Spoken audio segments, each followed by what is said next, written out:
夏の朝、東京郊外。空は強い日差しではなく、少し曇りがかっていた。私は新品のアコードの鍵を手に持ち、家の前にとまっているその姿をじっと見つめていた。セダンか。今どこを見ても SUV ばかりなのに、なぜ自分はセダンを選んだんだろう。頭の中をそんな思いがよぎる。だが視線が18インチのブラックホイールや黒光りするドアミラー。そして流れるように伸びたシルエットに映ると、思わず笑みがこぼれた。まあいいか、セダンだけど、めちゃくちゃかっこいいじゃないか。ドアを開けて運転席に腰を下ろす。新しいレザーの匂い、そして日本らしい繊細さが漂うブラックの内装。その瞬間、幼い頃を思い出した。父の90年代アコードの助手席に初めて座った時のことだ。あの頃はカセットデッキしかなくて、父はよくシティポップを流し、私はボリュームをいじって遊んでいた。今、目の前に広がるのは巨大なディスプレイ、そして Google が統合された最新システム。昔ホンダ、アコードはただの移動手段だったが、今ではまるで走るコンピューターだ。エンジンをかけ、静かに走り出す。ハイブリッドのモーター音はほとんど聞こえない。見慣れた道を抜け、東名高速へ。今日はホンダが新たに搭載したハンズオフ、機能が本当に噂通りなのか試してみるつもりだ。日本の高速で車が自動運転なんて、まるで SF 映画みたいだ。でも本当にそうなら。運転がずっと楽になるな。心の中でつぶやく。そしてここからが面白い。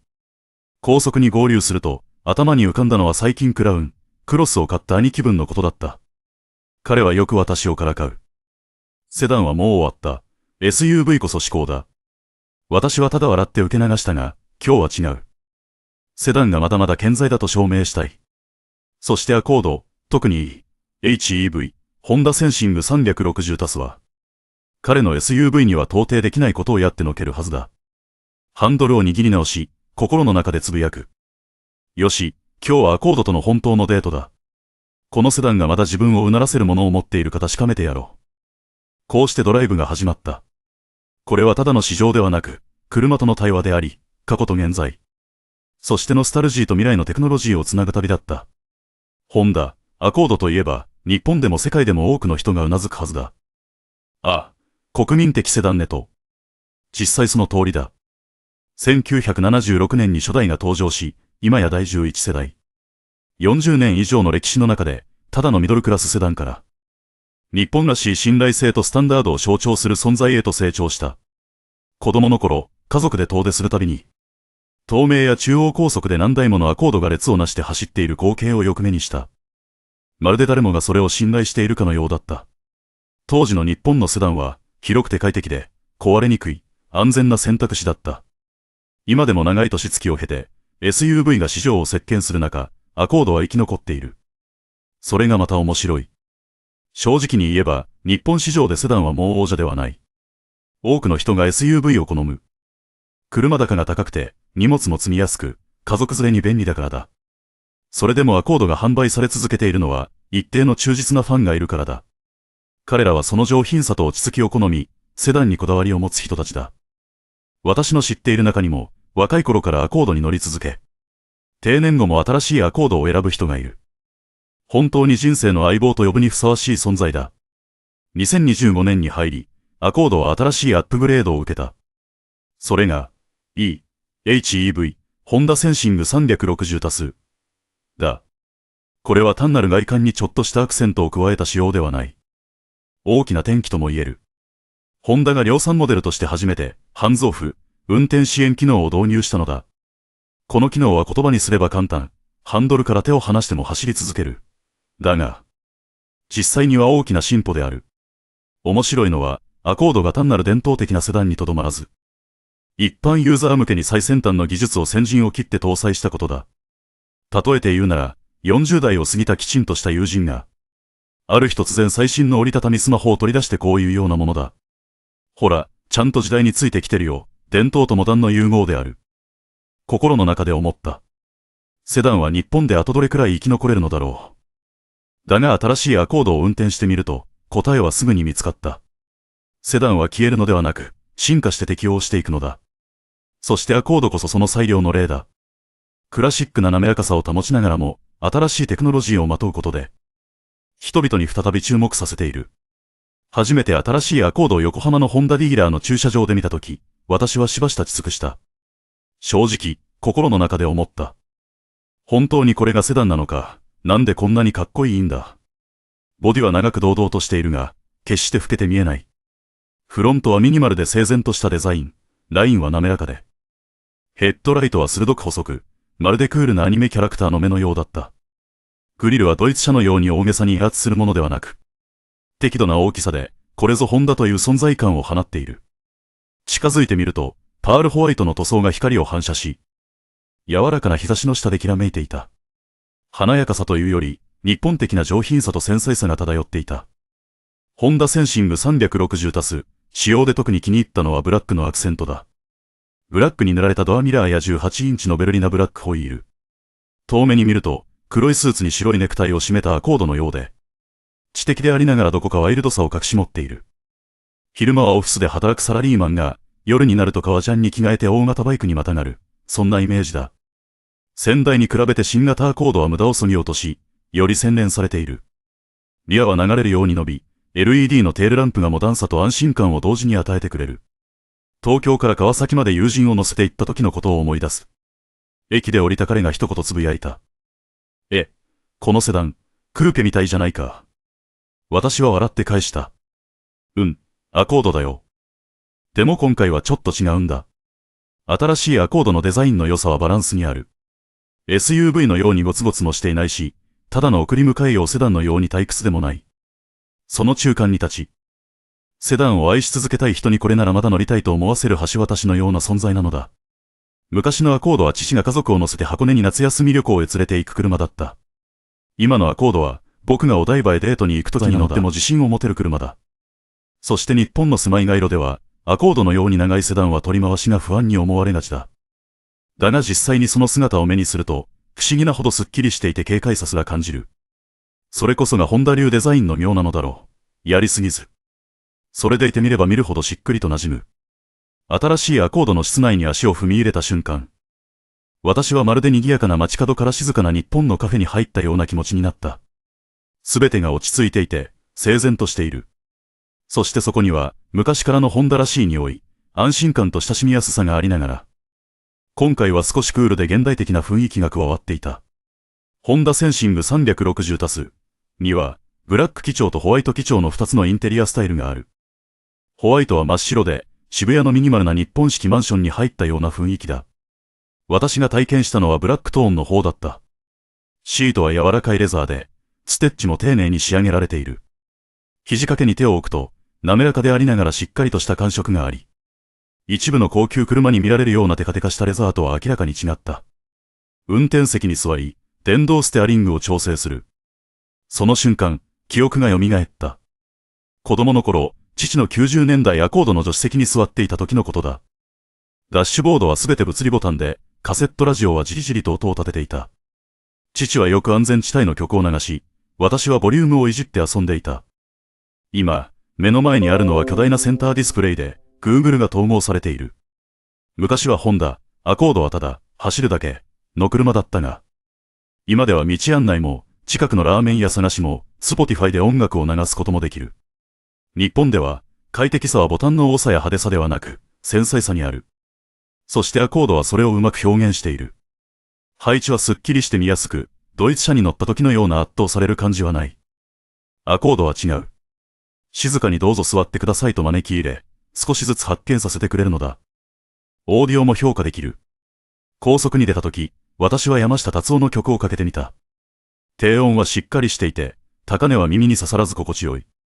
後部座席に座っていた友人は思わずうなずきながら言った。おい、まるで高級カラオケルームにいるみたいだな。後席の空間も広い。ある日、家族を乗せて東京から箱根まで行った。母は後部座席に座り、あまりに快適だったのか眠ってしまった。バックミラーを見ると、枕に頭を預け、口元に微笑みを浮かべている母の姿があった。私は心の中で思った。そうだ、これがセダンの本質なんだ。家族みんなで座って楽しめる。トランクも広く、大きなスーツケースといくつかのバッグが余裕で入る。国内旅行を車で楽しむ日本人にとって、これは非常に重要だ。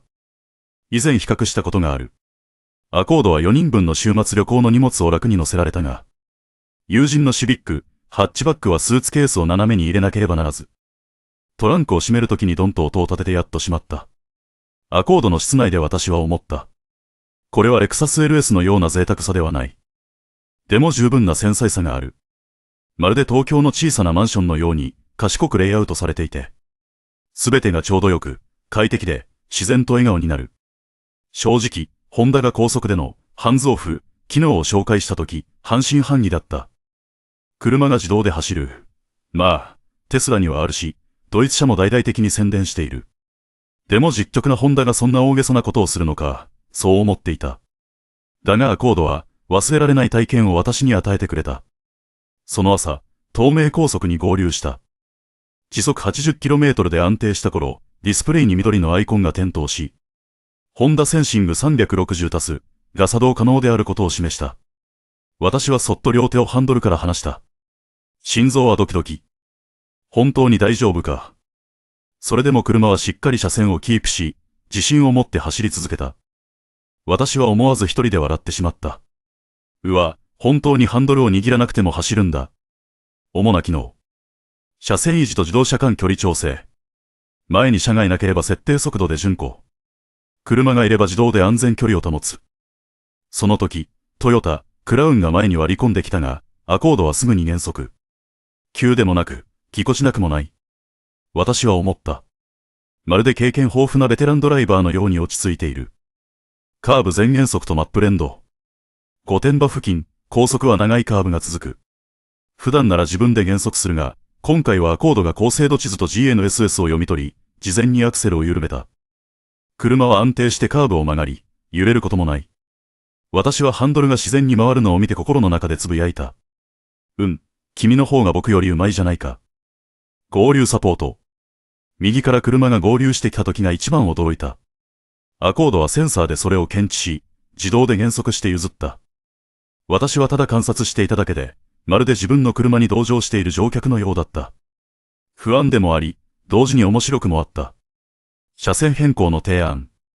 高速走行中、前が混雑していると、システムは左へ移れば早いと提案してくれる。自動で変えるところまでは試さなかったが、その表示は確かに役立った。まるで隣に座る友人がおい、左に行けよ、その方が早いぞというように。標準の HEV と比べると、ホンダセンシング360+は明らかに多くの点で優れている。標準は基本的な車線維持にとどまるが、新型はハンズオフが可能。車間距離制御も、地図と GNSS を組み合わせてカーブ前に自動減速する。標準には合流サポートがないが、360+にはある。さらに車線変更提案機能も追加されている。もちろん、差は価格にも現れる。標準の HEV は 559.9 万円、ホンダセンシング360+は 599.94 万円。約40万円の差だ。その代わり、全く新しい運転支援テクノロジーを得られる。高速道路をよく利用する人にとって、この差は検討する価値が十分にある。その時、私は東京から静岡まで 150km を走った。普段なら集中力をずっと使い続けて疲れる距離だ。しかし360+では頭が驚くほど軽くなった。数秒だけ手を離し、背もたれに体を預け、遠くに見える富士山を眺めることができた。もちろん視線は前方から外さないが、それでも負担を分かち合える感覚は本当にありがたかった。昔は長距離運転はハンドルとの戦いだった。でも今は、一緒に走ってくれる仲間がいるみたいだ。文句も言わず、疲れも知らず、ただ静かに助けてくれる。私が、アコード、HEV、ホンダセンシング360+を運転して最も知りたかったのは、自動運転技術そのものではなかった。本当に気になっていたのは、その走りの感触だ。結局、車は運転席に座る人を納得させる走りを見せられるかどうかで価値が決まるのだから。11代目のアコードには、ホンダ独自の2モーターハイブリッドシステム、HEV が搭載されている。このシステムの魅力は、街中では電気自動車のように静かで滑らかな走りをしながら、高速道路では必要に応じて十分な力強さを発揮する、その二面性にある。あの日の朝、自宅近くの細い路地を走り出したとき、車内はほとんど無音だった。アスファルトを転がるタイヤの音や、横を通り過ぎるおじさんの自転車のベルの音まで聞こえるほどだ。心の中でつぶやいた。これなら母を市場に連れて行ったらきっと喜ぶだろうな。しかし高速に入ると、アクセルを踏み込んだ瞬間、エンジンとモーターが一体となり、全長5メートル近いセダンを滑らかに押し出した。シビックタイプ R や準 EV のような背中を押し付けられる加速ではないが、追い越しには十分で安心感があった。時速 80km から 120km までの加速もスムーズで、エンジン音がうなることもなかった。HEV で最も気に入ったのはその滑らかさだ。多くのハイブリッド車は電気からガソリンへ切り替わる際にカクッとした衝撃があるが、アコードではほとんど感じられない。まるで途切れることなく流れる清流のように、穏やかで確実な走りを続ける。箱根への下り道では、急なカーブや長い坂が続く。普段ならギアを下げたりブレーキを多用したりするが、アコードは賢く対応してくれた。アクセルを離すと回生ブレーキが働き、速度を程よく抑えてくれる。ブレーキを強く踏まなくても安定していた。ある時、少し挑戦的に速めのスピードでカーブに入ってみたが、アコードは滑ることもせず、無理なくボディを傾け、すぐに安定を取り戻した。心の中で思った。スポーツセダンじゃないけれど、家族旅行にはこれで十分だ。もちろん、アコードにも限界はある。走りを楽しみたい人にとっては少しおとなしすぎるかもしれない。ステアリングは正確だが、マツダ6やシビック、ハッチバックのようにカーブに飛び込み、力強く抜けていくような高揚感はない。アコードはむしろ落ち着いた友人のようで、常に交差としてくる。ゆっくり走ろう。安全が一番だ。ある時、さらに加速したくなったが、車がそっと囁くように感じた。急ぐ必要はない。そのまま穏やかに。結論として、アコード、HEV の走りは、効率、快適さ、安全性の絶妙なバランスにある。大きな興奮を与えるわけではないが、安心感から自然と笑顔になれる。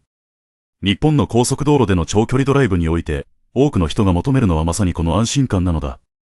さて、新型ホンダ、アコードについて最初に誰もが気にするのは価格はいくらかという点だ。標準の HEV は 559.9 万円。HEV、ホンダセンシング360足すは 599.94 万円。つまり、約40万円の差がある。日本では中古の軽自動車が買えるほどの金額差だ。だからこそ、多くの顧客が迷うのも当然だ。神奈川のホンダ販売員がこう話してくれた。ご存知の通り、セダンは SUV ほど人気がありません。でもアコードを選ぶ人は皆、よく考えた上で来店されます。アコードとクラウンで迷う人もいれば、シビックから乗り換える人もいます。そして40万円追加して360足すにするべきか、という質問は必ず出ますね。もし日常の街乗りが中心で、たまに遠出する程度なら、標準モデルで十分だ。エンジンもシャシーも燃費性能も高級モデルと同じだ。40万円余計に払ってハンズオフや車線変更支援、警告機能を手に入れるかどうかは、多くの人にとって節約した方がいいとなる。だが、高速道路を頻繁に利用する人には話が違う。名古屋で働く友人とカフェで会った時のことを思い出す。彼は毎週東京へ車で出張しているのだが、東名高速は渋滞が多くて、3時間連続の運転は本当に疲れる。もし車が自動で車線維持や減速、合流サポートをしてくれるなら、かなり楽になる。僕にとって40万円の価値はあるよ。と言っていた。日本の消費文化は現実的だ。他人よりかっこよく見せたいために追加費用を払うことは少なく、必要性を基準に考える。私の近所の奥さんも、普段はシビックに乗っているが、新型アコードについて尋ねてきた。私が360足すの説明をすると、彼女は笑いながらこう言った。それなら私は標準モデルでいいわ。街乗りしかしないし。機能は面白いけど、使わなければもったいないもの。この違いはとてもわかりやすい。標準モデルは大多数向け、現代的で燃費も良く、十分な快適性を求める人たちに最適だ。一方で360足すは少数派ながらも、高速道路での快適さを買うために追加費用を厭わない人のためのものだ。昔、父が車を選ぶ基準は壊れないか、燃費はいいか、だけだった。今の自分はさらに車が部分的に自動運転できるか、まで考えるようになった。本当に時代は変わったな。アコードのエンジンを切り、車を降りたとき、私はしばらくその姿を見つめていた。江ノ島の海辺近くの駐車場で、夕日を浴びる長いボディと黒光りするホイールが輝いていた。穏やかな光景だったが、胸の中には様々な思いがこみ上げてきた。私にとってアコードは単なる車ではない。昔は素朴で優しい友人のような存在だったが、今では新しいスーツを着て、堂々とした姿で、最新技術まで身につけた友人のようだ。セダンとしての本質は変わらないが、高速でのハンズオフ走行、カーブ前の減速、合流時の譲りまでできるようになった。静かに、しかし確実に進化を遂げた存在なのだ。私が新しいアコードで一番気に入ったのは、そのバランスだ。決して派手に見せびらかすこともなく、SUV ブームに無理に追随することもない。コアとなる価値、快適で、安全で、耐久性のあるセダンという本質はそのままに。同時にホンダが前進を止めず、保守的とされるセグメントに最新技術を果敢に導入していることを示している。もちろん、完璧ではない。スポーツドライブを好む人にとっては少し、おとなしい、かもしれないし、高速道路をあまり走らない人にとっては360足すはやや高価に感じるだろう。だが、それこそ考えるべき点だ。どんな車にも相棒となるユーザーがいる。アコードは誰にでも迎合する必要はなく、日本らしい標準的で進歩的。そして信頼できるセダンとしての役割を果たせばいいのだ。セダンは死んだことはない。ただ静かに舞台の端に立ち、SUV にスポットライトを譲っただけだ。でも理解している人にとって、セダンは今も独自の魅力を放っている。アコードはその最も明確な証拠だ。アコードを運転して東京の細い街路を帰る途中、私は自然と笑みを浮かべた。大声で喚起するような車ではないが、安心感を与えてくれ。そして少し誇らしい気持ちにさせてくれる。まるで日本の遺産の一部を4つの車輪に凝縮して持ち運んでいるかのようだ。もしあなたが2025年のアコードを買うべきか、と私に尋ねるなら、私はこう答えるだろう。ぜひ自分で運転席に座り、高速道路を走ってみてほしい。そしてハンズオフで車が静かに走り続ける瞬間に心が少しでも動いたなら、その時点で答えは出ている。最後に、いつものように皆さんに問いかけたい。皆さんはどう思いますか？ SUV 全盛の日本で、アコードのようなセダンにまだ居場所はあるでしょうか？もし選ぶなら標準モデルか、それとも360足すか。ぜひコメント欄に意見を残して一緒に語り合いましょう。そして、この動画が役に立ったと思ったら、ぜひいいねとシェア。それからチャンネル登録もお願いします。そうしていただければ、私はこれからも日本の道で、日本の車についての物語を語り続けることができます。皆さん、今日はちょっとした物語をお話ししたいと思います。日本のある朝、家を出ると、昨夜の雨が上がって空が少し明るくなり始めていました。神奈川の馴染みの道を歩いていると、目の前に新しい三菱エクリプスクロスが止まっていたんです。しかも、これまで見てきた旧型じゃなくて、つい最近世界で発表されたばかりの完全電動モデルでした。正直に言うと、その時の気持ちは、何年も会っていなかった友達と再会したような感覚でした。でも今回はあまりにも変わっていて、数秒立ち止まって思わず確認してしまったんです。あれ、これ本当にエクリプスクロスなのか、って。昔、免許を取り立ての頃、叔父のアウトランダーペーハー EV を運転させてもらったことがありました。その時、自分にとって三菱は、真面目なお兄さん、みたいな存在でした。しっかりしていて、責任感があるけど、ちょっと保守的。そして2017年に初代エクリプスクロスが登場した時、あ、やっとこのお兄さんもおしゃれなジャケットを着るようになったんだなって思ったんです。それが今、2025年。目の前に立っているのは完全に新しいモデルで、もうガソリンエンジンはなく、バッテリーとモーターだけ。心の中でつぶやきました。三菱、ついに本気を出したんだな。皆さん覚えていますか？三菱は世界で初めて量産型 EV を作ったメーカーでした。EV です。当時は大きな話題になったけれど、時代が追いつかず、小さすぎる、速すぎると言われました。それから10年以上が経ち、三菱は再び EV の舞台に戻ってきました。しかもその名前が、かつてクーペ風デザインで賛否を呼んだエクリプスクロス。だからこそ、キーを手にした瞬間、頭の中に浮かんだのはこの疑問でした。この復活は三菱に再び栄光をもたらすのか、それともまた中途半端な実験に終わるのか。自分は車に近づいていきました。サファイアブルーのボディは朝の光を反射してキラキラ輝いています。胸がドキドキして、普段の市場ではあまり感じない特別な高揚感がありました。だってこれはただの新しいモデルじゃない。ブランドそのものの未来をかけた存在なんです。冷たいドアハンドルに手をかけた瞬間、頭の中で声が響きました。長い間ペーハー EV やハイブリッドで模索してきたけれど、ついに三菱は未来を完全電動 SUV にかけたんだ。そして自分は、なんて幸運なんだろう。その瞬間を。日本という三菱の歴史を見守ってきた土地で体験できるなんて。スマホを取り出して、その姿を記録しました。街路樹の下に佇む車、風が通り抜ける音、そして近所の人たちが足を止めて見つめていました。年配の男性が声をかけてきました。これは三菱の新しい電気自動車ですか。自分は笑ってうなずきました。その目の奥には、かつての信頼が戻ってきたような光が見えました。そしてその瞬間、自分は気づいたんです。この動画は単なるスペックや市場レビューじゃない。これは一つの物語、日本のブランドが再び立ち上がる物語であり、それに長く関わってきた人々の感情でもあるんだと。今日の動画では、皆さんに新型三菱エクリプスクロス EV、2025の隅々まで紹介していきます。エクステリアはどう変わったのか。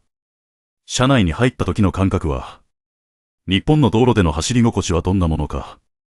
そして最後に、果たしてこの車は次のファミリー EV、SUV の候補になり得るのか。これは講義じゃなくて、友達と座って話すように。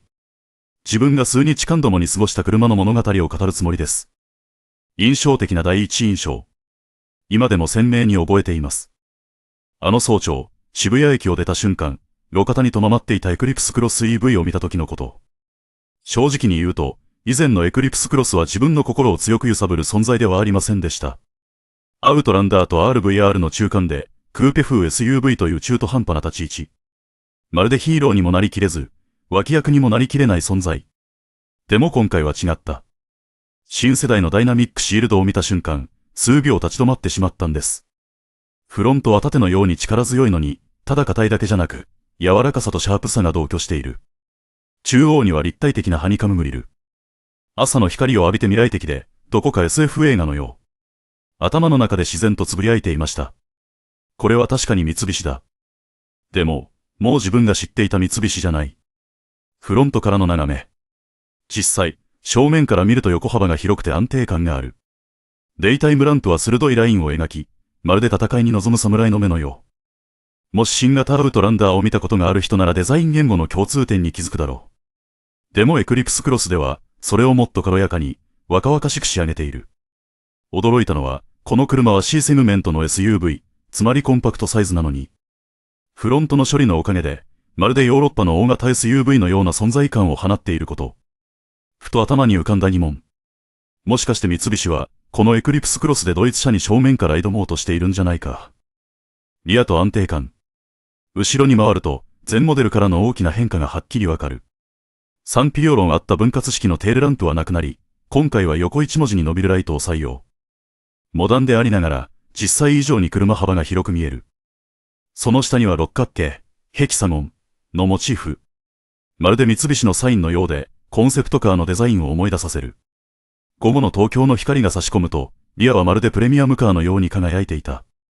原宿の人混みの中でその姿を見送りながら、不思議な誇らしさが込み上げてきたんです。三菱は、ついに日本の狭い街中でも胸を張れる車を作れるようになったんだなって。サイズとプロポーション。公式のスペックは全長 4470mm、全幅 1860mm、全高 1570mm。先代よりも高さが 11.5cm も低くなった。だからシルエットはよりスリムに、クーペらしさが際立っている。横から見ると、もう以前の少し重たい SUV ではなくなっていた。身長 174cm の自分が横に立つと、ルーフはちょうど肩の高さ。リアホイールアーチから伸びるキャラクターラインがテールまで貫いていて、常に前へ突き進むような姿勢を感じさせる。一緒にいた友人が思わず口にしました。まるで獲物に飛びかかろうとする豹みたいだな。自分もうなずきました。確かにその通り。プロポーションは絶妙に仕上げられている。カラーと雰囲気。今回自分が試したのはサファイアブルー。深い青の中に夕日を浴びると紫がかって見える不思議な色。首都高を走るとネオンの光を反射して、まるで未来から来た車のように見えた。他にも4色ある。ボルカニックグレー、クリスタルホワイト、サンライズレッド、オニキスブラック。それぞれが違う物語を語っているように思えた。サンライズレッドは若々しく、アクティブな人にぴったり。ボルカニックグレーは落ち着いていて、ビジネスマンに似合う。オニキスブラックは、言うまでもない。黒い車はいつも、静かに力を秘めた忍者を思い起こさせるんです。心の中でふと思ったんです。もしある日、このサファイアブルーを運転して東京から京都まで走ったら、道沿いの桜が満開で、きっと人生で忘れられない旅になるだろうな。自分が三菱で好きなのは、日本車らしい、マッスル感を残しているところ。大きなホイールアーチ、黒いモールがボディを囲んでいて、頼もしい印象を与える。韓国車のように派手ではなく、あくまで、しっかり感。ウインカーは滝のように流れるデザインで、点灯すると動きがあって面白い。特に夜になると LED テールランプが横一文字にくっきりと輝いて、まるでコンセプトカーを運転しているような気分になるんです。ある瞬間、横浜の駐車場でエクリプスクロス EV を眺めていました。周りにはレクサスや BMW ばかり。ふと自問しました。人々はドイツ車を見るのと同じように、この三菱にも目を向けてくれるだろうか。すると意外なことに、通りかかった若者グループが立ち止まり、指さしながら話し始めました。おい、新しいエクリプスクロスじゃん。かっこいいな。その瞬間、自分の口元が自然と緩みました。今回の三菱は本当にやってくれたな。でも、エクステリアはあくまで、招待状。本当に気になるのは、キャビンの中、三菱が約束した日本の実用性とヨーロッパのラグジュアリーが融合しているという空間。果たして中身も外観と同じくらい驚かせてくれるのか。さあ、一緒に見ていきましょう。ドアを開けるだけで違いがわかる車ってありますよね。新型エクリプスクロス EV はまさにそういう一台。ドアハンドルを握って引くと、パチッと確かな音がして、すぐに新車の香りがふわっと広がる。思わず深呼吸して、小さい頃に父と一緒に出かけた時のことを思い出しました。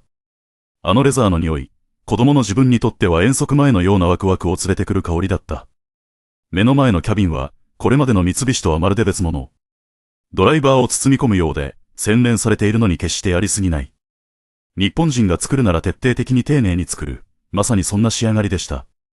エクリプスクロス EV のインテリアはラップアラウンドデザイン。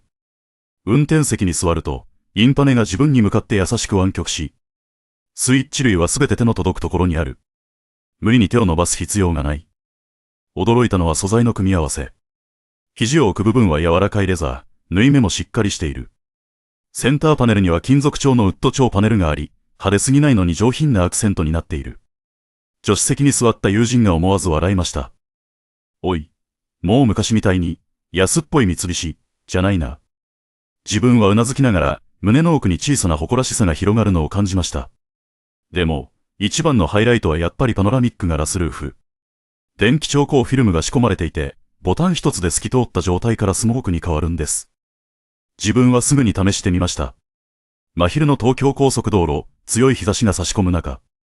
ボタンを軽く押すと、頭上の空が一瞬で涼しいフィルムのように変わったんです。その瞬間、思わず口に出ました。うわ、これで冬の北海道に行って、車内から雪を眺められたら最高だな。それは単なる快適装備ではなく、まるで三菱が物語を語っているようでした。EV はただ移動するためのものじゃなくて、旅の一瞬一瞬を楽しむためのものなんだと。夜になると、エクリプスクロス EV のインテリアは全く別の世界に変わります。アンビエント LED がドアの内側や足元、インパネ周りを彩る。しかもドライブモードによって色が変わるんです。スポーツモードに切り替えると、キャビンはオレンジがかった赤に染まり、まるでレース映画の中を走っているよう。エコモードに戻すと、優しいブルーに変わり、心が静かに落ち着く。48色から選べるんですが、重要なのは数じゃなくて、走りと光がシンクロしている感覚。EV なのに冷たいロボットではなく、息遣いと感情を持っているように感じられました。エクリプスクロス EV は、三菱として初めて Google ビルと、インを搭載したモデルの一つ。つまり Google マップ、YouTube ミュージック、Google アシスタントをそのまま使えるんです。自分は日本語で試してみました。OK Google、鎌倉までの道を教えて。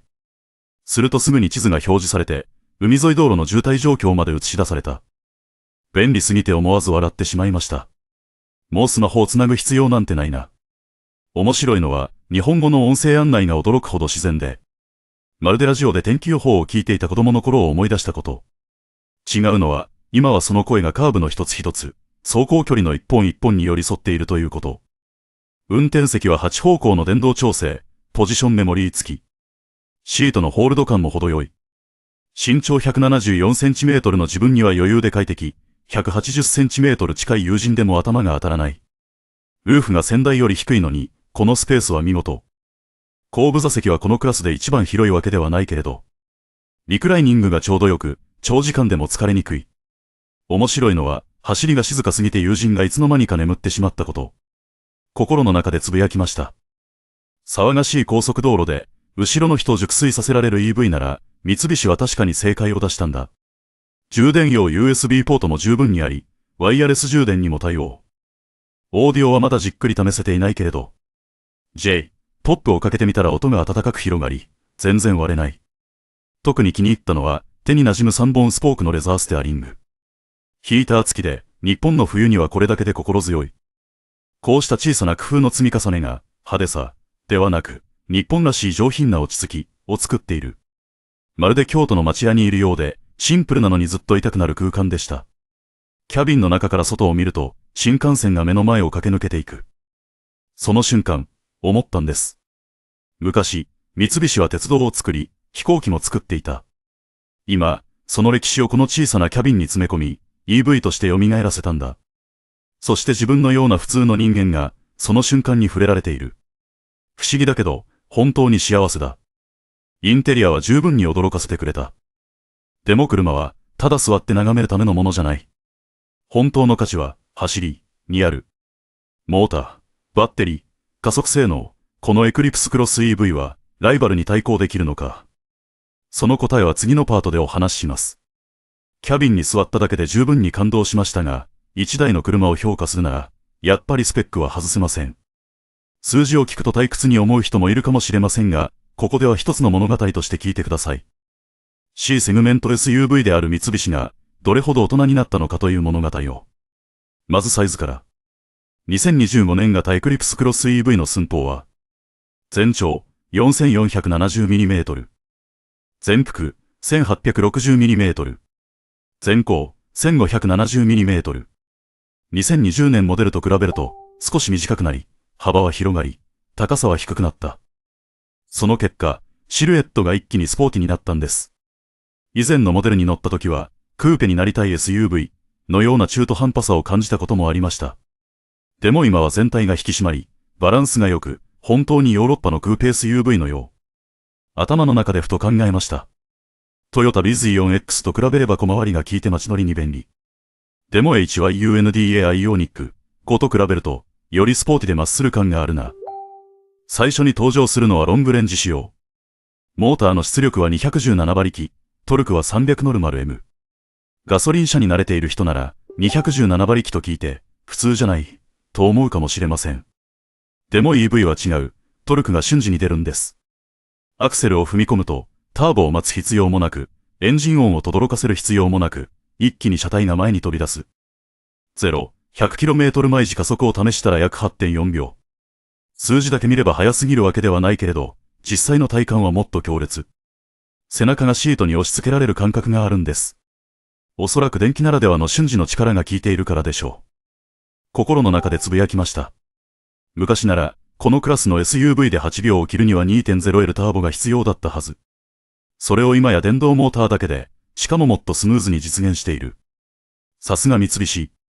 さらに驚いたのは、87kWh のバッテリーと約 600km という航続距離、欧州基準。600km ってどういうことか、東京から大阪まで約 500km。つまり途中で充電せずに走り切れるということ。以前アウトランダーペーハー EV を運転していた時は、常に充電スポットを気にしていました。ある日、名古屋で雨の中、充電待ちをしたこともあって、本当に面倒くさかった。それに比べ、今回は安心感が全然違う。よし、これなら何も心配せずに出発できる。この安心こそがゲームチェンジャーになる要素だと自分は思います。最高速度は 170km 毎時。日本ではそんなに出すことはほぼないし、高速道路も 120km 毎時以下に制限されている。でも、170km 毎時まで出せる、という事実が、ドライバーに自信を与える。首都高で 110km 毎時まで出してみたけれど、車内は静かで、風切り音もほとんどない。これは新しい空力デザインと、先代よりも低い全高のおかげ。心の中で思いました。やっぱり三菱は、一度 EV をやると決めたら中途半端じゃなくて、本気で作り込むんだ。ライバルとのスペックを簡単に比べると、MITSUVISHI エクリプスクロス EV217 馬力 600km 87kWh バッテリー 0-100km 毎時 8.4 秒。トヨタ BZ4X 約204馬力航続距離 500km 71.4kWh バッテリー HYUNDA アイオニック5ロングレンジ約225馬力 507km 77.4kWh バッテリーNISSAN アリア、2ワットリ、218馬力、航続450、500km、63kWh または 87kWh バッテリー。こうして文字にして並べるだけでもわかります。エクリプスクロス EV は航続距離でクラス最長。上位仕様のアリアに匹敵する性能です。これは本当に大きな数字。ただし、バッテリーが大きいと充電が心配になりますよね。三菱はまだ詳細な充電速度を公表していませんが、DC 急速充電に対応しているとのこと。つまり高速充電器で30分休憩すれば、300km 以上走れる電力を補充できる。東京から京都へ行く途中、ランチをしながら充電すれば、残りは一気に走り抜けられる。そんなイメージです。東京から京都への旅を想像してみました。途中で一度ランチ休憩をして急速充電すれば、そのまま目的地まで走り切れる。不安なんて全くない。これこそが走れる車と走りたくなる車の違いなんだ。さらに、この車には20種類以上の先進安全システムが搭載されています。カメラ、レーダー、超音波センサーが常に周囲を監視してくれる。中でも自分が高く評価したのは MI、パイロット。高速道路で車線を維持し、前の車との距離を自動的にキープしてくれる。実際に任せてみると、車が前車に合わせて自然に速度を調整してくれるから。長距離でも疲れが全然違うんです。かつて三菱といえば 4WD が代名詞だった。でも今は、その遺産を電動化と運転支援に引き継いでいる。とても自然で合理的な進化だと思いました。ハンドルを握りながら、モーターやバッテリーの数字を眺めていると、子供の頃を思い出しました。あの頃は車のカタログを集めて、200km 毎時で走ることを夢見てワクワクしていた。でも今は違う。馬力や最高速だけじゃなく、航続距離や充電のしやすさ、そして静粛性に関心が向くようになった。きっとそれは自分の成長でもあり、三菱の成長でもあるんでしょう。昔はパワーを追いかけていたけれど、今はバランスと体験を重視している。スペックは十分に力強く、航続距離も頼もしい。でも数字はあくまで数字。大事なのは、実際にハンドルを握った時にどんな気持ちになるか。次のパートでは、東京の細い路地から首都高まで。エクリプスクロス EV を実際に走らせて感じたことを詳しくお話しします。本当に自分を引きつける車なのかどうかを。スタートボタンを押すと、昔のようなエンジン始動音はなく、ピッという小さな電子音が鳴るだけ。そしてキャビンは一瞬で静寂に包まれました。耳に届くのは機械の音ではなく、鼓動が速くなる自分の心臓の音。横浜の駐車場を出て走り出すと、雨上がりの濡れたアスファルトの上をタイヤが静かに滑っていく。その時、心の中で思いました。そうだ、これこそ自分が待っていた瞬間。三菱が本当に新しい時代に踏み出したかどうかを確かめる時だ。ステアリングは柔らかいレザーで包まれていて、軽く切っただけでしっかり反応する。三菱は昔からハンドリングの確かさで知られているけれど、今回も裏切られなかった。住宅街の細い道でもスムーズに曲がれて、車体がコンパクトだから U ターンも楽々。アウトランダーペーハー EV よりも明らかに軽快。助手席に座っていた友人が笑いながら言いました。おい、SUV というよりハッチバックみたいな感覚だな。自分はうなずきながら同意しました。確かに軽快なのに、三菱らしい安定感はきっちり残っている。EV を走らせる時の一番の違いは静けさ。首都高を滑るように走っても、耳に届くのはわずかな風の音だけ。エンジンのうなりも、ミッションの振動もない。ガソリン車で長距離を走った時は、数時間後には耳がキーンとなることがよくあった。でも今回は、時速 110km 毎時で走っていても、隣の人と声を張らずに会話ができる。これが EV ならではの快適さなんだと改めて実感しました。心の中でふと思いました。これは EV だけが与えてくれるもの、静けさが旅そのものを一つの音楽に変えてくれる。スポーツモードに切り替えてアクセルを踏み込むと、車は一気に前へと飛び出した。遅れは全くなく、体がシートに押し付けられる。鼓動が速くなる。0-100km 毎時は 8.4 秒と聞くと普通に思えるかもしれない。でも実際の体感は想像以上。力が瞬時に伝わるからだ。昔 RVR に乗った時は、トラックを追い越すたびにタイミングを計算しなければならなかった。1.8L のガソリンでは余裕がなかったから。けれど今は、アクセルを軽く踏むだけで。エクリプスクロス EV はイルカが海面から跳ね上がるように加速する。心の中で囁きました。そうだ、これこそ自分が待ち望んでいた三菱の走りだ。午後の東京、表参道の道は車でいっぱい。そんな時こそ EV の進化が光る。ストップ&ゴーが驚くほど滑らかで、ギクシャクしない。回生ブレーキも自然に効いて、アクセルを離すと波の上を滑っているように減速していく。他の EV のような不自然な、はない。横断歩道を渡ろうと手を挙げたおばあさんの前で、静かに停車。車体はピタッと止まり、振動もない。おばあさんは笑顔で会釈してくれた。その瞬間、不思議と胸が温かくなった。EV は交通そのものをもっと礼儀正しいものにしてくれる。東名高速で時速 120km を維持してみた。強い欧風でも車はブレずに安定している。低い前高と床下に配置されたバッテリーが、しっかりと路面を掴んでくれる。パイロットをオンにすると、前の車との距離と車線を自動で維持。最初は少し不安だったけれど、数分で完全に信頼できるようになった。ハンドルに軽く手を添えるだけでいい。前の車に合わせて滑らかに加減速する。助手席の友人が冗談を言った。もう車に運転させて、お前は景色を楽しめばいいじゃん。自分は笑ったけれど、心の中ではこう思った。未来は確かにすぐそこまで来ているんだな。週末、家族を連れて東京から鎌倉へ。後部座席で娘はサンルーフから空を見上げ、妻はこの車、本当に静かね。音楽も前よりずっといい感じと微笑む。海沿いの道で少し加速すると、娘が歓声を上げた。早い、でも楽しい。その瞬間、心の中で思った。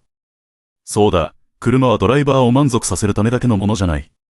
家族みんなが楽しめて初めて成功なんだ。公平に言えば、兄弟モデルとも比べるべきだ。アウトランダーペーハー EV は広々していて大家族向き。でも運転の楽しさでは、エクリプスクロス EV の方が断然スポーティでコンパクト。RVR はかつて手頃で小さな選択肢だったが、今は廃止された。その後継として、このエクリプスクロス EV は一覧上のクラスへと進化した。単に RVR の代わりではなく、三菱の EV 市場への新しい扉を開いた存在なんです。江ノ島の海岸線を走ると、潮風が窓を抜けていく。ふと子供の頃を思い出した。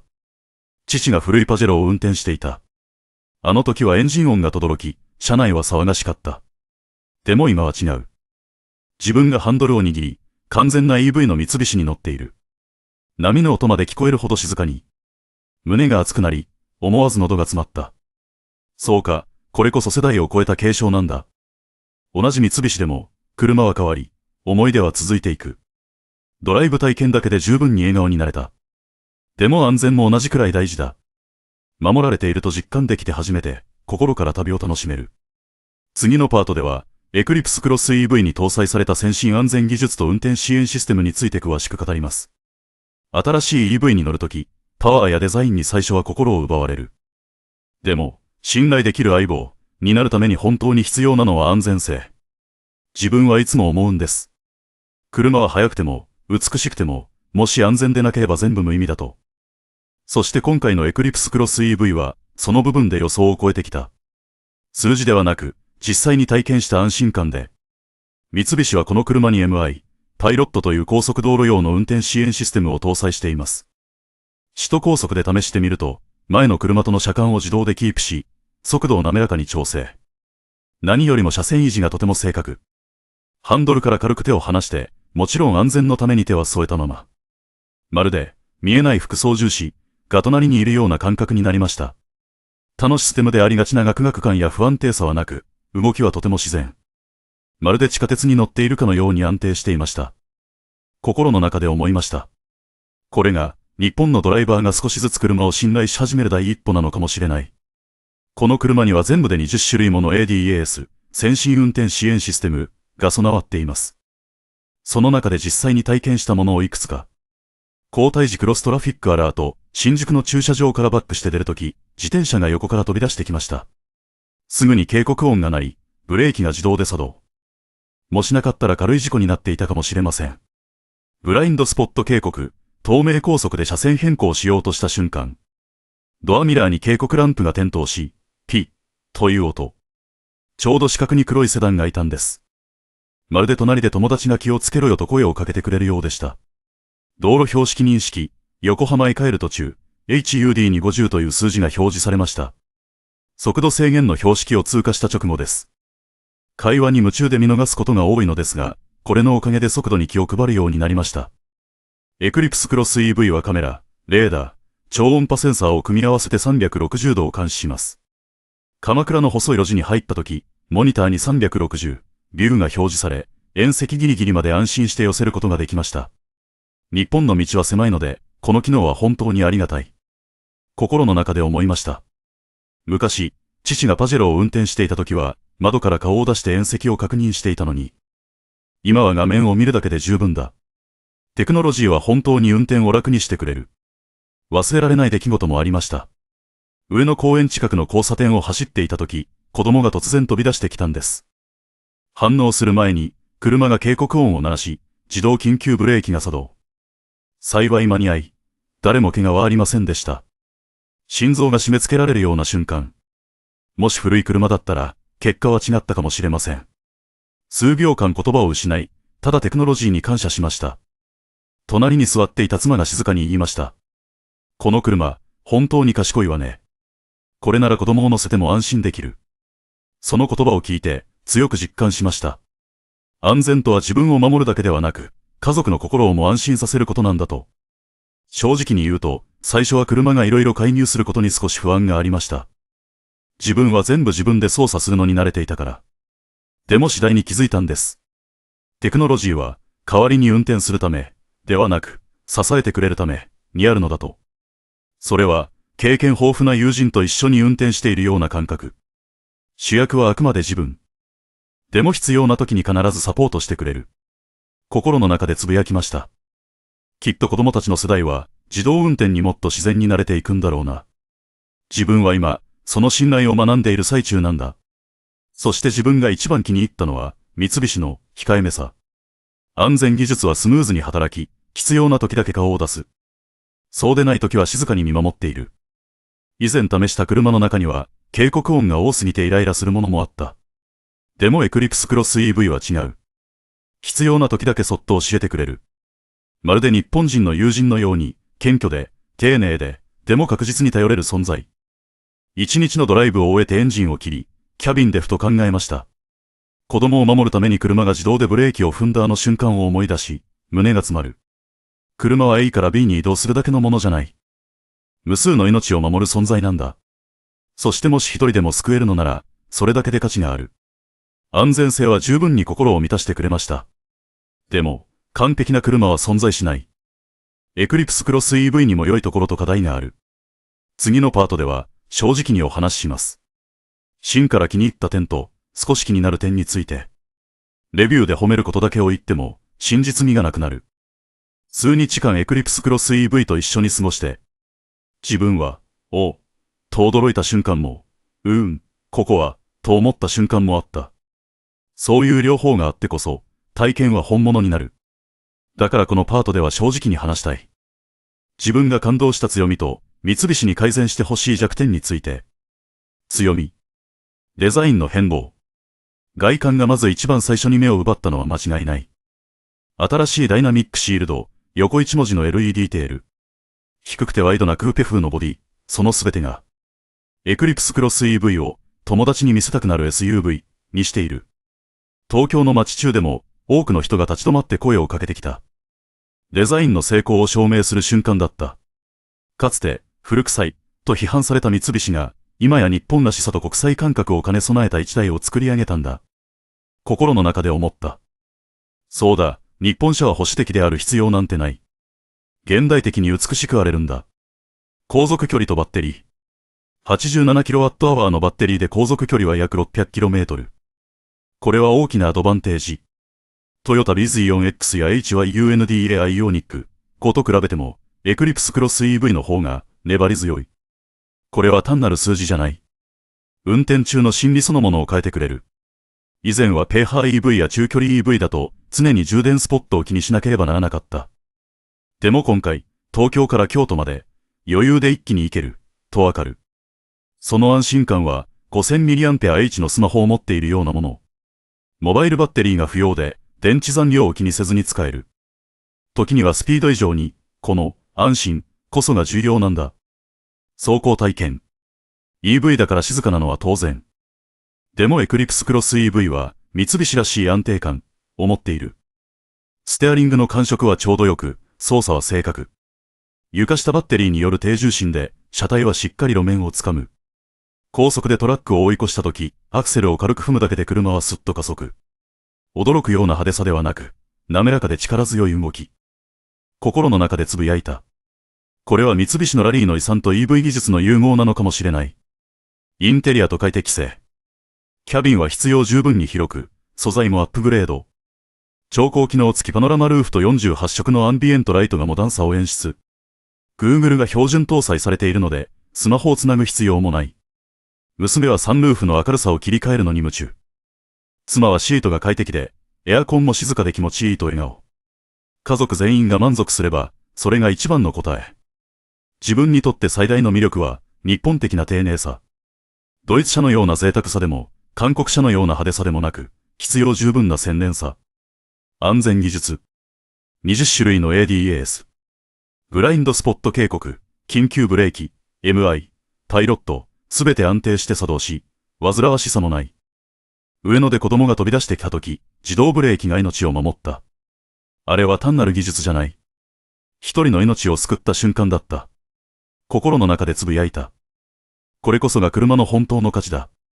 パワーでもデザインでもない。安全。だ。弱み。価格、高額になる可能性。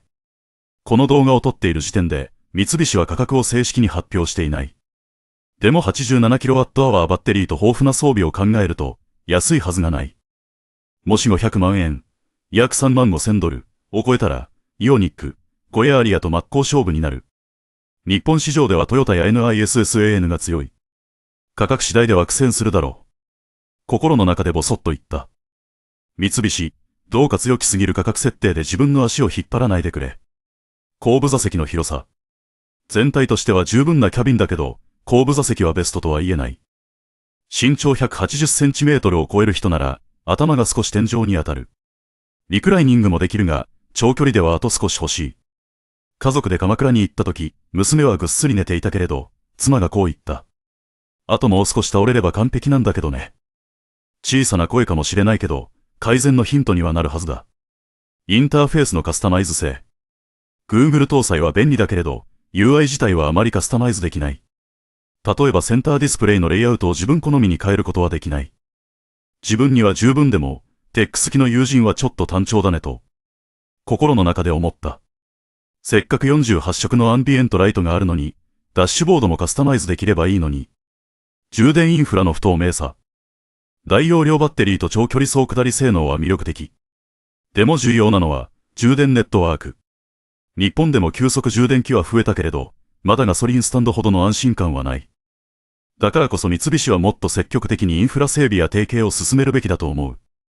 600km 走れても、その先に充電ステーションがなければ不安になる。これは車単体の問題ではなく、エコシステム全体の課題なんです。まとめるとこうなります。強み。外観デザインの一新。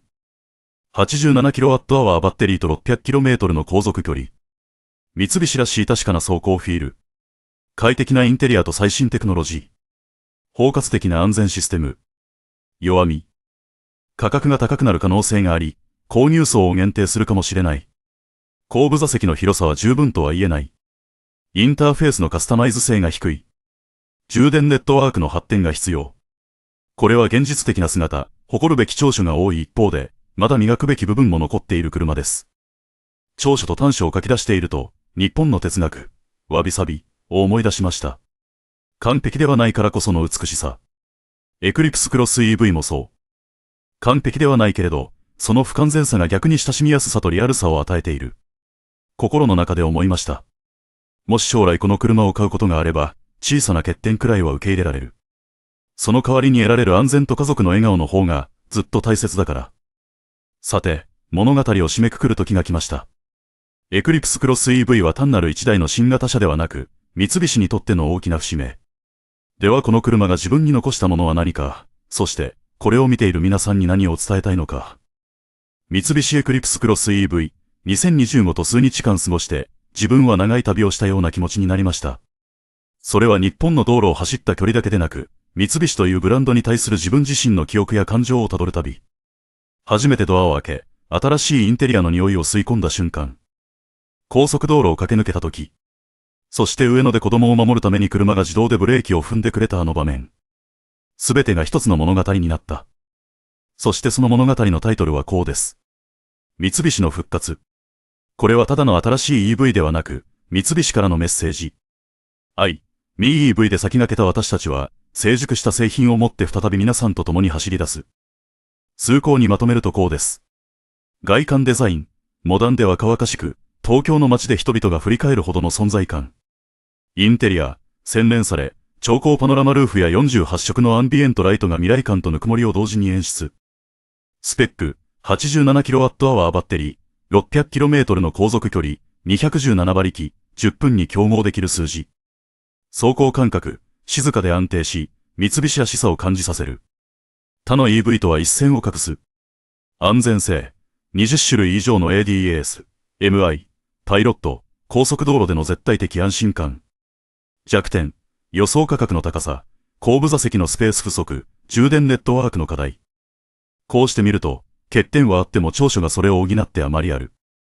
そして何より、もっと走りたい、もっと語りたい、と思わせてくれる車です。ある晩、家族を乗せて江ノ島の海岸線を走りました。車内は静かで、外では波が寄せては返す。隣で妻が微笑み、後部座席では娘が眠っている。バックミラーに映る二人を見て、ふと思い出しました。かつて父が古いパジェロを運転していた姿を。最新の技術なんてなくても、父は心と責任でハンドルを握っていた。今は自分がその役目を担っている。三菱の新しい EV で、より静かに、より安全に。その瞬間に気づいたんです。車は単なる移動手段ではなく、記憶を受け継ぐ場所、なんだと。最後に、ふと自分に問いかけました。エクリプスクロス EV は三菱を再び輝かせることができるのか。自分の答えは、できるかもしれない。完璧だからではなく、誠実だから。明確な強みと改善点があり、それを隠さない。そのリアルさこそが、自分に今回は信じていいと思わせてくれた。心の中で静かに囁きました。今回は本当に信頼できる。もしあなたが C セグメントの EV、SUV を探しているなら、コンパクトで十分なパワーがあり、快適さは必要10分、そして安全性は絶対。エクリプスクロス EV はリストに加える価値があるはずです。もちろん、最終的には価格と BZ4X、イオニック、5、アリアとの比較が必要。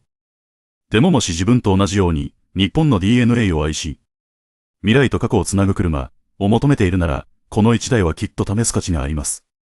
長い動画の最後まで一緒に付き合ってくれて、本当にありがとうございます。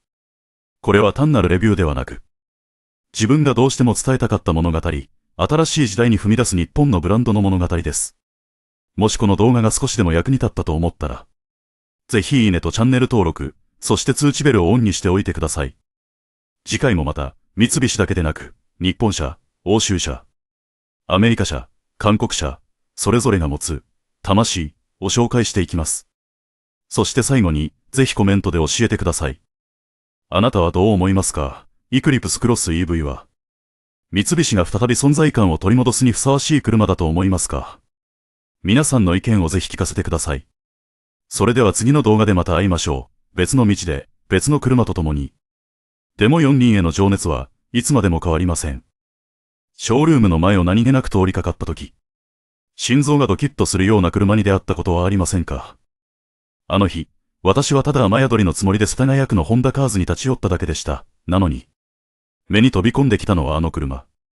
見慣れた名前なのに、全く新しい姿で現れた、ホンダ、ベゼル、HEVRS でした。ベゼルは日本ではあまりにも馴染みのある存在です。コンパクトでありながら多用途、街乗りにも遠出にも使える SUV。でも今回はホンダが違う挑戦をしてきました。彼らはこう言ったんです。アーバン、スポーツ、ベゼル。都市とスポーツ。その両立。果たして、本当に年がた SUV にスポーツの魂を祝すことができるのでしょうか。その時頭に浮かんだのは父の姿でした。父はかつて初代シビック、タイプ R を走らせ、高速道路の透明を轟かせるそのエンジン音に、幼い私は夢中になったんです。今こうして SUV の前に立つ自分、本来なら実用的で、おとなしいはずの車、けれど心臓は、あのシビックを初めて見た日のように高鳴っていました。雨が上がり、彼は試乗用のキーを握りしめる。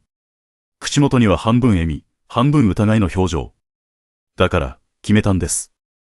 乗ってみよう、と。そして今日は皆さんにその体験をすべてお伝えします。デザイン、インテリア、そして日本の道での走り心地まで。ホンダ、ベゼル、RS が本当に、スポート、の名にふさわしいのかどうか。カメラは遠くの東京タワーを映し、赤い光が夜空に反射する。最後の言葉が響く。これはただの車レビューじゃない。私とベゼル RS との物語、日本の道の上での。カメラはゆっくりと表参道を舐めるように映す。軽自動車から高級 SUV まで、様々な日本車が行き交う中。ひときわ目立つ白いホンダ、ベゼル、RS が交差点をゆっくりと横切る。太陽の光がボディの力強いラインを浮かび上がらせる。日本では SUV がますます増えています。ハリアー、CX、5、そしてカローラ、クロス。誰もが街で扱いやすく、週末には家族で出かけられるようなちょうどいいサイズの車を求めています。でも2024年上半期の販売ランキングを見れば、1位はただ一つ。ホンダ、ベゼルです。そしてそれは決して偶然ではありません。2024年上半期、日本で売れた SUV ランキング。ホンダ、ベゼル、1位。トヨタ、カローラクロス、2位。日産、キックス、3位。現行のベゼルは2021年に登場して完全に生まれ変わりました。ミニマルで洗練されたデザインなのに力強さは失っていない。安全技術の H4DA センシングもフル装備。そして何より大事なのはバランスです。大きすぎず、小さすぎず、複雑すぎない、学生から若いファミリーまで。誰にでも選ばれる理由がここにあるんです。でも、ホンダはそこで一歩踏み出しました。2025年9月、特別仕様、ベゼル、E、HEVRS を発表。名前を聞くだけで違いがわかる。RS、レーシングスポーツ。以前のベゼルにも RS はありましたが、今回は新しいコンセプトで蘇った。アーバン、スポーツ、ベゼルです。初めて、アーバンスポート、という言葉を聞いたとき、思わず笑ってしまいました。都市 SUV がスポーツ、まるでスーツを着てジョギングしてる人みたいだ、と。でも、だからこそ面白いんです。まさに自分自身のように、忙しい東京の生活を送りながらも、本当の走りを味わいたいと思っているから。車は首都高速のトンネルを走り抜け、黄色い照明がボディを流れるように照らす。RS はただロゴをつけただけじゃない。専用グリル、専用ボディキット、ローダウンしたサスペンション。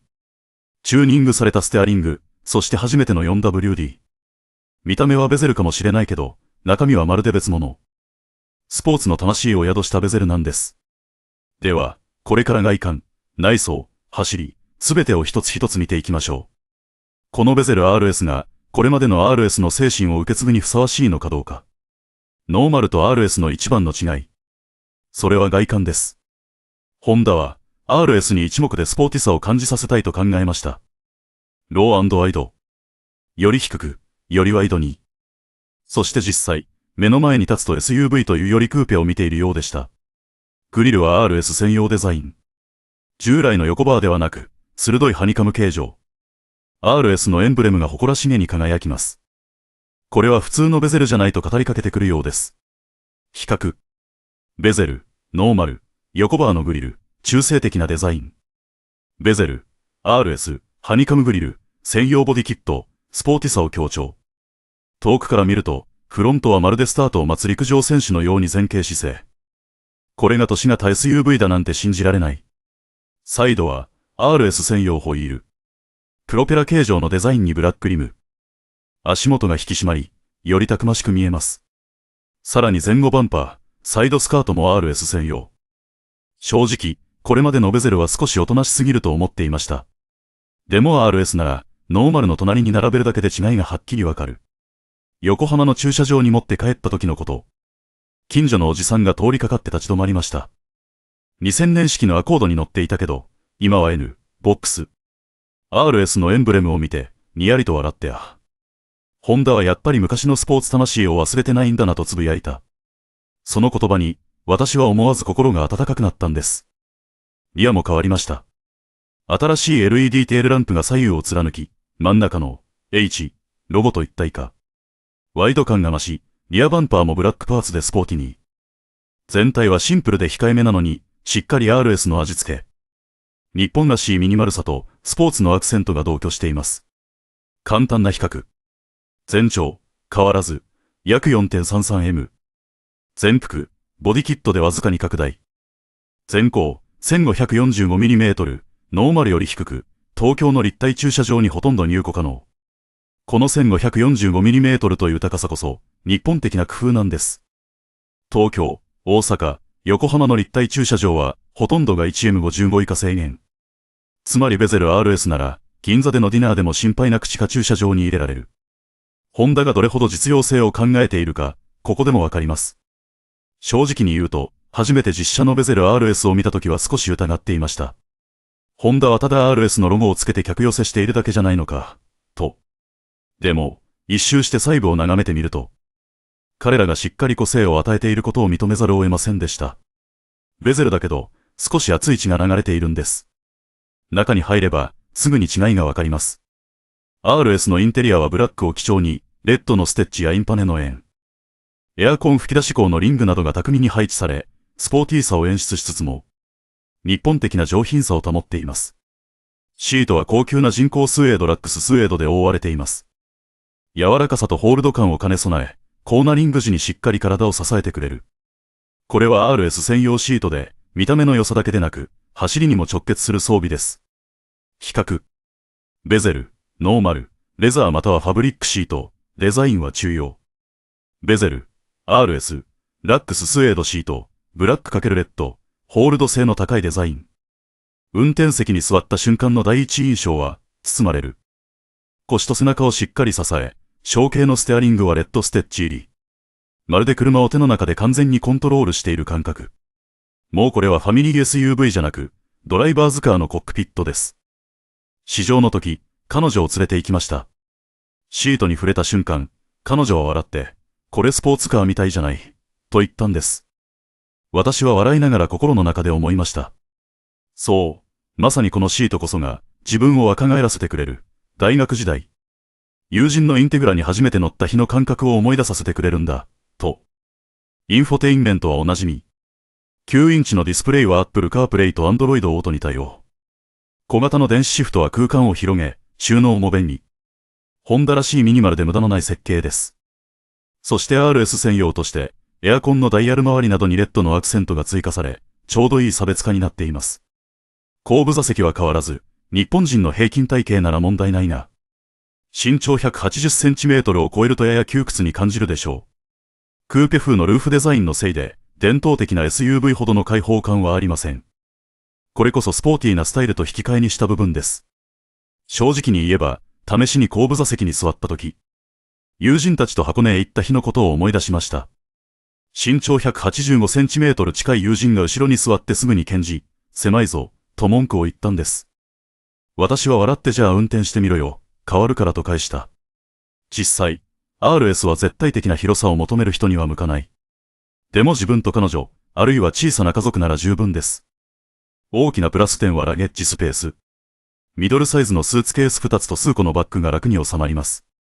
つまり週末の小旅行にも余裕。これがホンダの良さで、スポーティーさを加えても日常の実用性を忘れていない。ベゼル RS のインテリアは、高級車のように、うわ、と驚かせるタイプではありません。でもバランスの取れた調整がされていて、運転好きのための空間でありながら、都市生活に必要な快適さも兼ね備えているんです。そしていよいよ本題、走りです。ベゼル RS は HEV ハイブリッドを採用。つまり 1.5L ガソリンエンジンと電動モーターの組み合わせ。でも RS 専用のチューニングが施されています。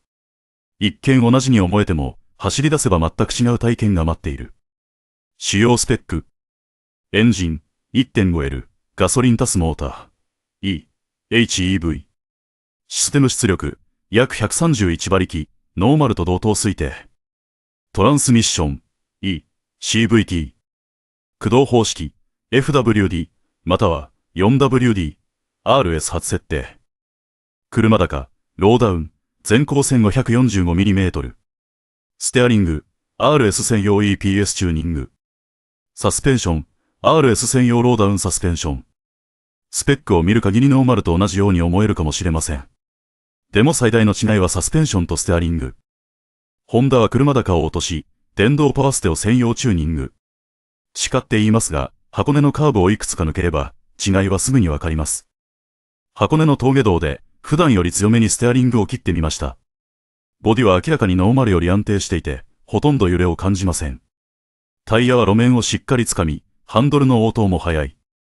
SUV を運転しているとは思えず、キャビンの中で思わず笑ってしまいました。その瞬間、20歳の頃を思い出しました。友人から借りた古いシビック、CR を走らせた時のこと。背中がシートに押し付けられ、ステアリングが細かく震え、血が一気に巡るあの感覚。今は30を超え、SUV ハイブリッドを運転しているけれど、その感覚を、ホンダ RS が蘇らせてくれたんです。比較、RSVS、ベゼル、ノーマル。ベゼル、ノーマル、快適志向、サスペンションは柔らかめで高さあり。ベゼル、RS、しっかり感じ、ローダウン、応答の速いハンドル、安定したコーナリング。市街地でも違いは明らかです。ハンドルは軽いのにスカスカではなく、渋谷の狭い車線でも思い通りに操れる。サスペンションは少し固めで、段差を越えると体に伝わります。でもそのわけ、揺れが少なく安定している。ノーマルに慣れている人には硬いと感じるかもしれない。でも自分にとっては十分価値のあるトレードオフです。高速道路ではハイブリッドの強みが際立ちます。アクセルを踏めばモーターが即座に車体を押し出し、スムーズかつ力強い。巡航速度に入るとエンジンが安定して支え、60から 100km 毎時までの加速も想像以上に速い。タイプ R ではないけれど、間違いなく RS、常識的な範囲でのスポーツです。ふと思いました。シビックタイプ R のようにうなりを上げるわけじゃない。でももう自分は20歳じゃない。今の自分には、毎日の通勤に使えて、週末は家族を乗せ、時々コーナーで少し楽しませてくれる車が必要なんです。そして、この RS はそれをちゃんと叶えてくれる。そして何より重要なのは、ベゼル RS に初めて 4WD が設定されたこと。これなら北海道や長野の雪道でも安心。冬にスキーへ行く人には大きな進化です。比較、RS、4WD、VS RSFWD。RSFWD、軽快、燃費に優れ、市街地で扱いやすい。RS、4WD、安定性が高く、特に滑りやすい道で強みを発揮。長距離や雪道に最適。ベゼル RS の走りを一言で表すなら、バランス。過激すぎず、おとなしすぎず。都市生活にちょうどいい刺激、高速道路での安心感、そして 4WD による心強さ。これこそホンダが約束した、スポーツ、なんです。デザインと走りに加えて、私がベゼル RS で感心したのはテクノロジーです。ホンダは利便性を忘れず、この車を、スポーツ、であり、アーバン、でもある存在に仕上げてきました。まずは標準装備の H4DA センシング。アダプティブクルーズコントロール、衝突被害軽減ブレーキ。車線逸脱警報とアシスト、標識認識などフルセット。特に渋滞アシストは東京のラッシュ時に本当に役立ちます。首都高で試乗したとき、アダプティブクルーズをオンにしました。全車に合わせて自動で加減速。あの時思わずため息をつきました。お盆の帰省ラッシュで何時間も渋滞にはまったとき。もしこのベゼル RS があったら、きっと腰痛に悩まされずに済んだのに、と。日本で駐車はアートと言ってもいい。ベゼル RS には全方位360度カメラとセンサーが備わり、狭い駐車場でも簡単に止められます。全高はわずか 1545mm なので、ほとんどの立体駐車場に入れる。他の SUV にはできないゲートです。池袋の機械式駐車場に入れた時のこと。制限高さ 1M55 と書かれた看板を見て、一瞬不安になった。大丈夫か、と。でもベゼル RS はスッと入り、鉄の扉が静かに閉まった。その瞬間、思わず笑ってしまったんです。ホンダ、やっぱり考えてるな。と。インテリジェントマトリックス LED ヘッドライトは、対向車を検知すると自動で背光を調整します。暗い街中でもしっかりと照らしながら、相手に眩しさを与えない。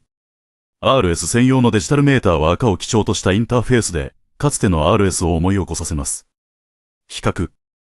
ベゼル、ノーマル、青、白基調のメーター表示、ベーシックな LED ライト。ベゼル、RS、スポーティーな赤のインターフェース、インテリジェントマトリックス LED。ベゼル RS はワイヤレスの Apple CarPlay、Android Auto、ワイヤレス充電、そして8スピーカーを備えています。オーディオはオーディオマニア向けではありませんが、シティポップを仕事帰りに聞くには十分。ある日プラスティックラブを流しながらレインボーブリッジを渡ったとき、まるで80年代の日本映画のワンシーンの中にいるような気分になりました。音楽、東京の街の灯り、そして静かに響くハイブリッドエンジン音。そのすべてが合わさり、不思議な情景を作り出す。私は心の中でこうつぶやきました。これこそアーバンスポーツ。スポーツは単なるスピードではなく、都市生活をもっと味わい深くしてくれるものなんだ。そして最後に驚かされたのは、ボディキットやローダウンサスペンションを備えながら、実用性を失っていないこと。ラゲッジは十分に広く、後席はフラットに倒せる。前方視界も良好。朝は新宿へ通勤、午後は家族とイオンモールへ、週末は山へ、そんな生活にしっかりフィットする。まさにスポーツと日常のバランスが取れた一台です。ベゼル RS の技術と安全性は派手さこそないけれど、狭い都市や混雑した高速でも十分安心を与えてくれる。そして思うんです。スポーツとは必ずしも速さだけではなく、守られているという自信からも生まれるのだと。ここまで来ると皆さんも気になるでしょう。ベゼル RS は本当に買う価値があるのか、シンプルに答えましょう。メリットとデメリット。宣伝ではなく、数日間一緒に過ごして感じた正直な印象です。メリット。まず最大のメリットは、デザインです。RS の外観は本当に違う。ロー&ワイドで、ノーマルよりもずっと個性的。新宿の立体駐車場に止めれば、周りの中庸な SUV とは明らかに違う存在感。誰もが一度は振り返るはずです。代官山のカフェに行った時のこと。通りがかった若者が RS のエンブレムを見て、スマホを取り出して写真を撮っていました。SUV でそんな反応を引き出せるのは珍しい。ちょっと嬉しかったですね。次に、走りの感覚。ローダウンサスペンションとチューニングされたステアリングで、安定性と応答性が格段に向上。箱根のカーブを SUV でこんなに気持ちよく抜けられるとは思いませんでした。三つ目は、日本的な実用性。全高 1545mm で立体駐車場にぴったり収まり、荷室は広いまま。後席も簡単にフラットになる。ホンダはやはりここを忘れません。最後に、RS として初めての 4WD。冬に長野や北海道へ行く人には最高の選択肢。スポーツ性と雪道対応を両立できる SUV はそう多くはありません。デメリット。最初のデメリットは、5席のスペースです。身長 180cm を超える人にはやや窮屈、特に頭上が。スポーティーなクーペ風デザインの代償です。実際、身長 185cm の友人を箱根に乗せたら、ずっと文句を言っていました。二つ目は、固めのサスペンション。快適性重視の人には段差での衝撃が気になるでしょう。でも私にとっては、それこそが走りの安心感を生むトレードオフなんです。三つ目のデメリットは価格です。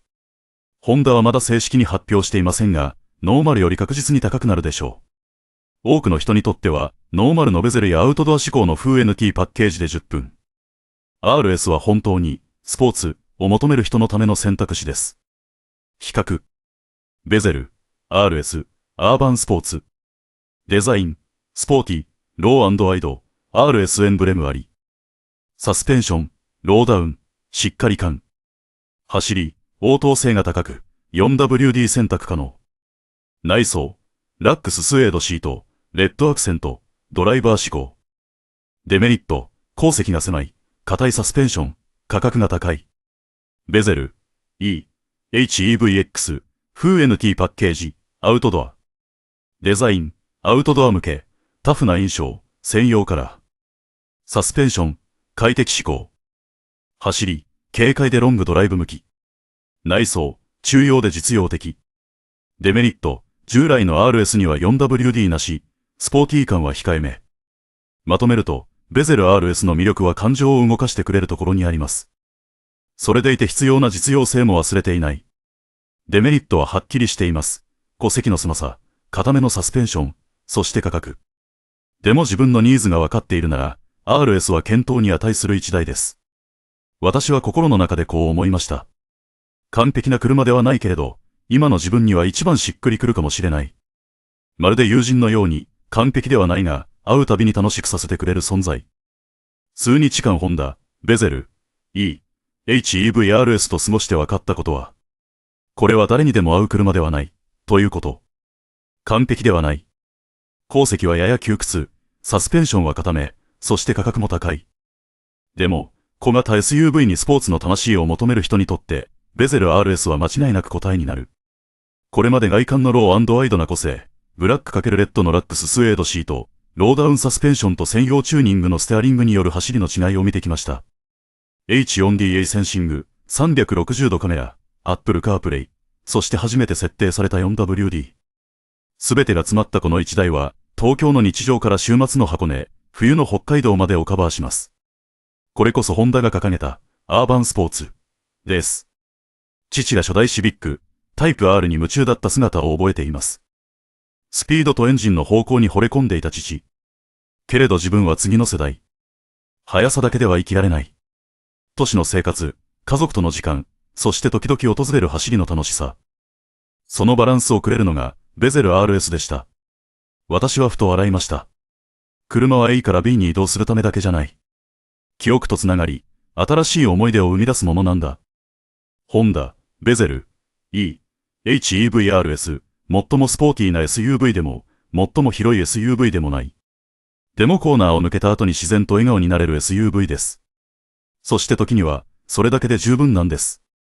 もしあなたが、日本での生活にちょうどいい実用性を持ちながら、個性のある車を探しているなら、ベゼル RS を一度ハンドルを握ってみてください。きっと私のように、小さな喜びを見つけられるはずです。そして、この動画が少しでも役立ったと思ったら、ぜひチャンネル登録をお願いします。また次の動画で、日本の道を走る魅力的な車を一緒に探しましょう。Hello, this is Kita. Today, I'm not just talking about cars. I'm going to talk about a journey, a memory, and something that came back to me. Last week, I was having dinner with my father at my parents' house in Yokohama when I mentioned it. Dad, I heard a rumor that Mitsubishi was reviving the Pajero. My father stopped eating, looked at me in silence for a while, and then smiled quietly. I said that in that 95 Pajero, the year you first saw snow on our trip to Hokkaido. Do you remember? I was speechless. Of course I remember. I sat in the front seat, my face pressed against the foggy glass, and watched the snow fluttering around like something out of a Ghibli movie. Even on a morning when the temperature was 13 degrees Celsius below zero, the engine started smoothly, and my father stepped on the accelerator calmly. The moment we crossed the false ice, the whole family held their breath. The Pajero back then wasn't just a car.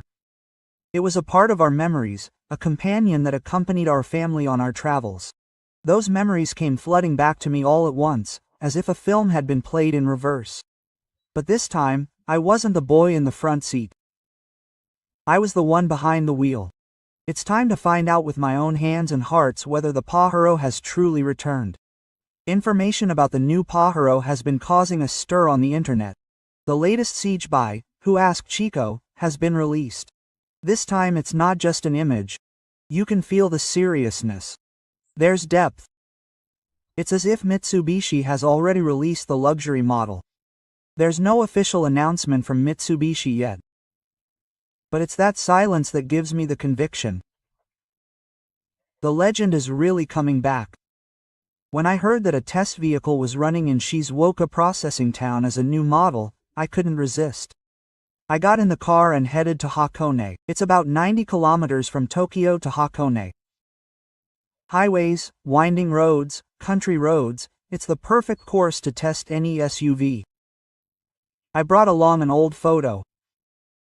Me, my father, my mother, and the silver Pajero. It was taken on a snow-covered hill. Am I expecting too much? Or am I just trying to reclaim what I've lost?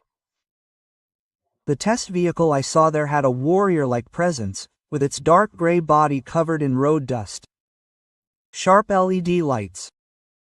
The front blends the Patrol's muscularity with the details of the new Inator. But the moment I saw the Pajo letters engraved on the rear, I was taken aback. It's not a design issue. It's that feeling I got. That feeling when you go back to the car after 20 years, and even though it's aged and looks different, you can still tell it's the same Pajero. The inside is like a different world. It's completely different from the Pajero of old. If anything, it's more refined and quiet than the Outlander EV, and there's still something wild about the demo car. Is this really you, Pajero? This isn't just a market. It's also a trip down memory lane. And does the Pajero still have its off-road soul in the age of electric vehicles and technology? To find out. That's why I decided to make this video. Mitsubishi first unveiled the Pajero concept model at the Tokyo Motor Show in 1981, not just to share the joy of seeing it with you, but also to take you on a journey through the winding roads, the slippery slopes, and the memories of those fairy tales that bring us back to the Pajero. The following year, in 1982, the Pajero made its official debut as a production car. At the time, the Pajero was neither the most powerful SUV nor the most beautifully designed. However, it was the first Japanese car to tackle both on-road and off-road challenges head-on. In fact, the origins of the Pajero date back much earlier. Its roots lie in concept cars such as the Jeep Pajero and Tajeroa, which appeared in 1973. These were merely prototypes of two-door open-top vehicles similar to the American military Jeeps. However, the commercial Pajero evolved into a completely new vehicle in the hands of the Japanese. It became a car for families rather than soldiers. Yet it retained its wildlife ability to climb steep mountains and cross rivers. If you are familiar with the Dakar Rally, you will understand how the name Pajero symbolizes durability and reliability. Between 1985 and 2007, the Pajero won this grueling race 12 times, the most ever. It wasn't just a title. It was proof that the car was highly regarded for its durability, torque, structure, and reliability. Of course, not everyone drives the Dakar. But being able to believe that the car you're driving now can win the Dakar is a different kind of sense of security and pride. The Pajero has gone through 4 generations so far. The first generation, 19821, was a genuine 2-door ladder frame model. The second generation, 1991 to 1999, was equipped with a Super Select 4D and had a completely new interior. The third generation, 1999 to 26, evolved into a monocoque structure and greatly improved on-road performance. And the fourth generation, 2006 to 2021, achieved success in the global market with its V6 engine and sophisticated design. Sales of the fourth generation also ended in Japan in 2019. In some overseas markets, such as the Middle East and Australia, it continued until 2021, but in its native Japan, it ended its history relatively quickly. I still clearly remember the sight of the final edition released in 2019. The last model limited to the 700 series. It was like a silent funeral held for a hero who never returned from the battlefield. Few people cried, but everyone bowed their heads in silence. The SUV market is expanding now. High-profile cars are the trend of the times. But where are the powerful, reliable, and traditional SUVs these days? The Land Cruiser has become too efficient, like a car for royalty. The Forester still lacks power. The Outlander EV and CR-V hybrid are perfect for city driving, but they lack soul. Now, more than ever, the void left by the Pajero in this day and age is becoming clear. There are things in Japan that are just trees. The lunchbox my mother made, Mount Fuji hidden in the clouds, and that old Pajero parked in front of my grandfather's house. The Pajero is not the strongest car off-road, but it was the only car I could trust in the mountains where it had started snowing. The people who said this were all former Pajero drivers. Maybe I'm just being too romantic. These days, it's EVs, technology, and AI. Who would want such an old monster of a car? But if you can't even remember those things, then a car is just a New Year's gift. It's just an electric box. It doesn't have a soul. Cars are just like people. Some fall in love at first sight, while others become more enjoyable the longer you spend with them. Thinking about these things, I was waiting for the train at a cafe near Fujisawa Station. As I was fiddling with my smartphone, an article caught my eye. New CG for the next generation Pajero leaked. Highly reliable, I couldn't help but tap and stare at the face. My eyes stopped on the front. No, this isn't an urban car UV anymore. It's a beast. It's a soldier. It was as powerful as a samurai who had long put away his sword and was now waking up and looking at the world. This is where you should pay attention. The new Pajero is said to be based on the Nissan Patrol platform, but it also incorporates elements from Mitsubishi's Destinator crossover, which was developed for the Japanese market. It may sound incongruous, but it's not. The Wayno-Nissan-Mitsubishi alliance is currently in the midst of cost optimization. Sharing platforms is now common practice. But Mitsubishi has not simply copied the Patrol in terms of the front fascia, headlights, air intakes, and even the sidelines.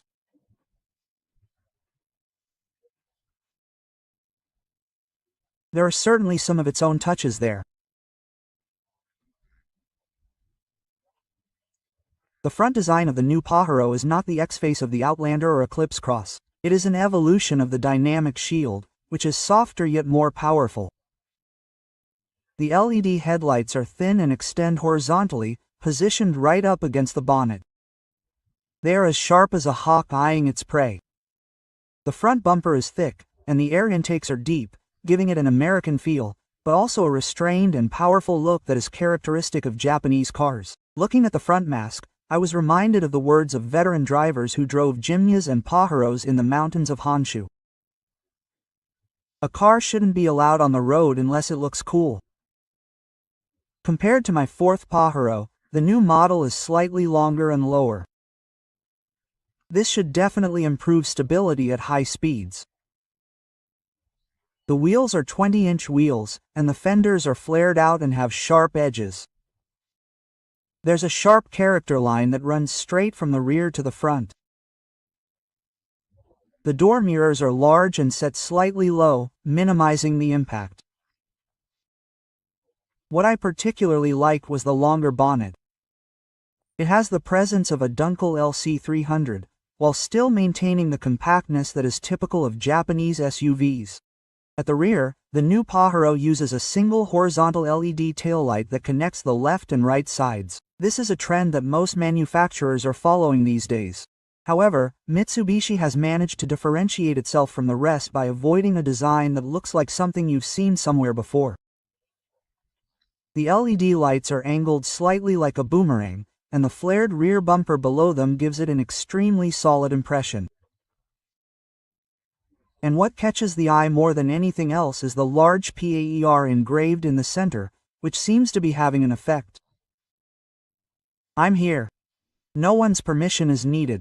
Comparing the designs of the new Pajero and its rivals. Judging from the CG, the new Pajero's design is based on the Nissan Patrol's platform while still retaining Mitsubishi's philosophy. Overall, it has succeeded in making a strong presence at first glance while maintaining a solid impression that evokes a sense of tradition. The Land Cruiser 300 has the air of a true champion, and its imposing presence is conveyed at first glance. Needless to say, it has an eye-catching impact. On the other hand, the 2024 Nissan Patrol has a more drier and rounded design, but its individuality is somewhat vague and its charm is somewhat diminished. The latest Ford Everest model catches the eye with its masculine American looks, but it lacks historical or cultural background. At first, I thought the Pajero was just a patrol with a new logo. But I was wrong. The more I looked at it, the more it looked like a cigar. That's the image of a samurai putting on a new outfit and heading out on the road again. It's not like they changed their diet. If it really does share the same platform as the Patrol, the new Pajero is likely to adopt the latest ladder frame structure, body-on-frame. Lateral stiffness increased by 57%. Regulatory stiffness increased by 25%. Off-road durability has also been greatly improved. In other words, it's not just good looking. It's got the kind of durability that can really take a beating. There are also design elements that are likely to be controversial. Some people are saying this. Isn't the new Pajero a little too urban? The headlights are thin, the bumper is shiny with chrome plating, and the bulges of the fenders are somehow gentle. Furthermore, some people say that the dark gray body color used in the CG is too beautiful, so you don't get that bad feeling. However, this is just a guess based on the rendering images by Nikta. No one knows yet what the actual production model will be like. The moment you open the pleasant, but not too strong scent of new leather. I got in quietly and closed the door. The sound was profound. It wasn't the light, popping sound of a crossover. It was the solid, reassuring sound that only a frame and frame structure can make. And it wasn't the dashboard that was full of buttons like the third and fourth generation models, but it wasn't the huge screen like the Chinese EVs. It was just right. Only the necessary things were in the necessary places. If the new Pajero has the expected specifications, this is what the interior will look like. A 12.3-inch center display is positioned in the center, tilted slightly toward the driver. A HUD head-up display is integrated into the windshield, showing navigation and speed. The steering wheel is a leather-finished 3-spoke steering wheel with built-in buttons for operating drive modes, etc. And the control switch for the SAWCS wheel control is located right next to the gear lever. Placing your hand on the center console feels soft, thick and solid. There are no creaks or squeaks at all. It has a texture similar to that of the luxury Outlander PHEV, but with a slightly smoother feel. All seats are finished in Nappa leather and are equipped with seat heaters, ventilation functions, and even a light massage function. It's not a typical spa-like massage, but rather the kind of thing that gently relaxes a tired body after a long drive. The seats are split 60/40ths and have ventilation slits and dedicated air conditioning vents. If the test vehicle I saw in Shizuoka is the base, the wheelbase is slightly longer than the Patrol, and the second rec space is surprisingly spacious. I used to sit in the back seat and look out at the snow. Now I want to show my kids the same view in the new Pajero. The luggage capacity is estimated to be over 900 L with the seats folded down. 2 large suit coefficients. 1 for hiking. 1 dog the size of a tanuki can fit sideways. And you don't have to check in your luggage even on a 3-night, 4-day trip to Nagano with just 1 folding bicycle.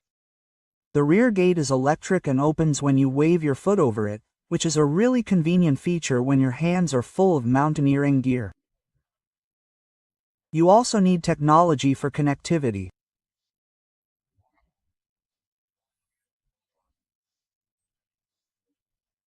Apple CarPlay, Android, Bose 10 speakers equivalent to the Lander Fa EV in the higher grade 4 USB-C ports, 220 volts AC power sockets. Recognition supports both Japanese and English. What's especially convenient is the independent air conditioning in the zone. It's nice to be able to keep your hands cool and your seats cool at the same time.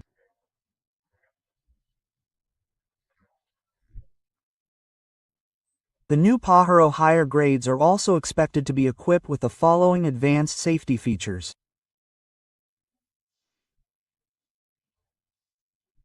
Timing lane keeping, adaptive cruise control, 360 degrees camera plus off-road compatible sensors, blind spot monitor, multiple rear crossing vehicle alerts, nighttime pedestrian inspections, technology applied from rear patrols. Is this really a Pajero? The old Pajero was much more rugged, noisy. But the current one is quiet, elegant and well appointed in every detail. But that's just because it's changed with the times. It's not like everyone agreed with it. It evolved to survive. There are a few things to keep in mind. Classic interior. Those who prefer nostalgic interiors with lots of physical switches may find the new Pajero too much of a step down. There is also the possibility that materials and features will be cut in the race grade. If you don't opt for the premium grade, the interior may be a bit plain. Since rumors of the Pajero's revival began to spread, there have been two main theories about its development strategy.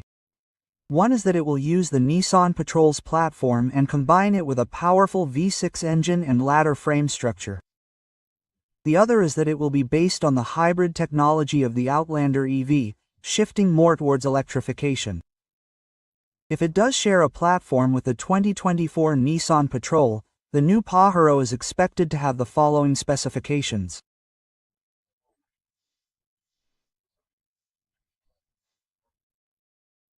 Latest body-on-frame ladder frame structure, 57% higher lateral stiffness, 25% higher torsional stiffness, part-time 4D drive, all-wheel drive, 4-independent suspension with off-road tuning powertrain. The new Pajero is expected to be equipped with two types of V6 Solon engines.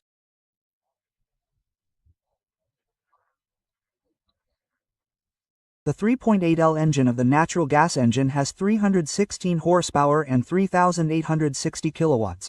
It is suitable for those who value stability and durability. The turbocharged 3.5L engine has a high output of 425 horsepower and 700 kilowatts, and can be expected to run comfortably on highways, steep slopes, and rugged off-road terrain. If Mitsubishi adopts this engine as is, it could become the most powerful domestic SUV other than the Land Cruiser. And another advantageous season. This is considered realistic both economically and in terms of the trends of the times. 2.4L gasoline engine, 3 motors, 2 in the rear and 1 in the front. Dissipation power of approximately 382 horsepower and 285 kilowatts. Equipped with a larger battery than the latest generation Outlander EV of AWC. The range in EV mode is approximately 7,080 kilometers. The feature of this system is that it can run quietly as an EV at low speeds, and when towers are needed, it switches to hybrid mode. In other words, it has the quietness of electricity, the power of gasoline, and the cost in one car. I had the chance to actually drive a prototype of what is believed to be the new Pajero, although Mitsubishi has not officially acknowledged it. The course was around Hakone, which was a mix of highways, tight roads, and narrow country roads. And here are my actual impressions. Acceleration performance and accelerator response. If it were the V6 turbo model, it would take about 6.0 seconds to reach 0.1 kilometers per hour. It reacts the moment you step on the accelerator, and even at low speeds, the center of gravity vibrates like a drum echoing in the mountains. On the other hand, the PHEV model is surprisingly quiet when driven, with almost no engine noise. Press the accelerator deeply and the gasoline engine starts up smoothly. It is not harsh, but the necessary power is solid. Acceleration is linear and there is no turbo lag at all. Handling, brakes, steering. Moderately heavy at high speeds, but easy to turn around in the city. Brakes. The initial press is a bit deep, but they are highly controllable. They do not snap like the Land Cruiser. Chassis. Very stable. Even on high-speed corners, there is no wobble and the body feels one with itself. Despite being a frame vehicle, it has none of the wobbly feeling that is common in pickup trucks, and it has excellent hill performance and curve acrobatics. The new Pajero is equipped with Mitsubishi's latest Soch Super all-wheel control, which automatically controls torque distribution to the core and individually optimizes brake control for each tire, resulting in a very smooth ride with no sense of naturalness. I tried a series of hairpin turns on a slope with a gradient of 13% near my feet. Even with 4 adults and luggage loaded, I didn't get out of breath on the dirt slope, and body roll was minimal even on the reverse bank corners. The experience on snowy roads is more reassuring than I had imagined. I drove on a lightly snowy road in snow mode. Even when I lightly applied the accelerator, there was no sign of the tires spinning and the vehicle's posture remained stable. The CR-V and CX are clearly different. It felt as if the car was holding my hand and walking with me on the slippery road.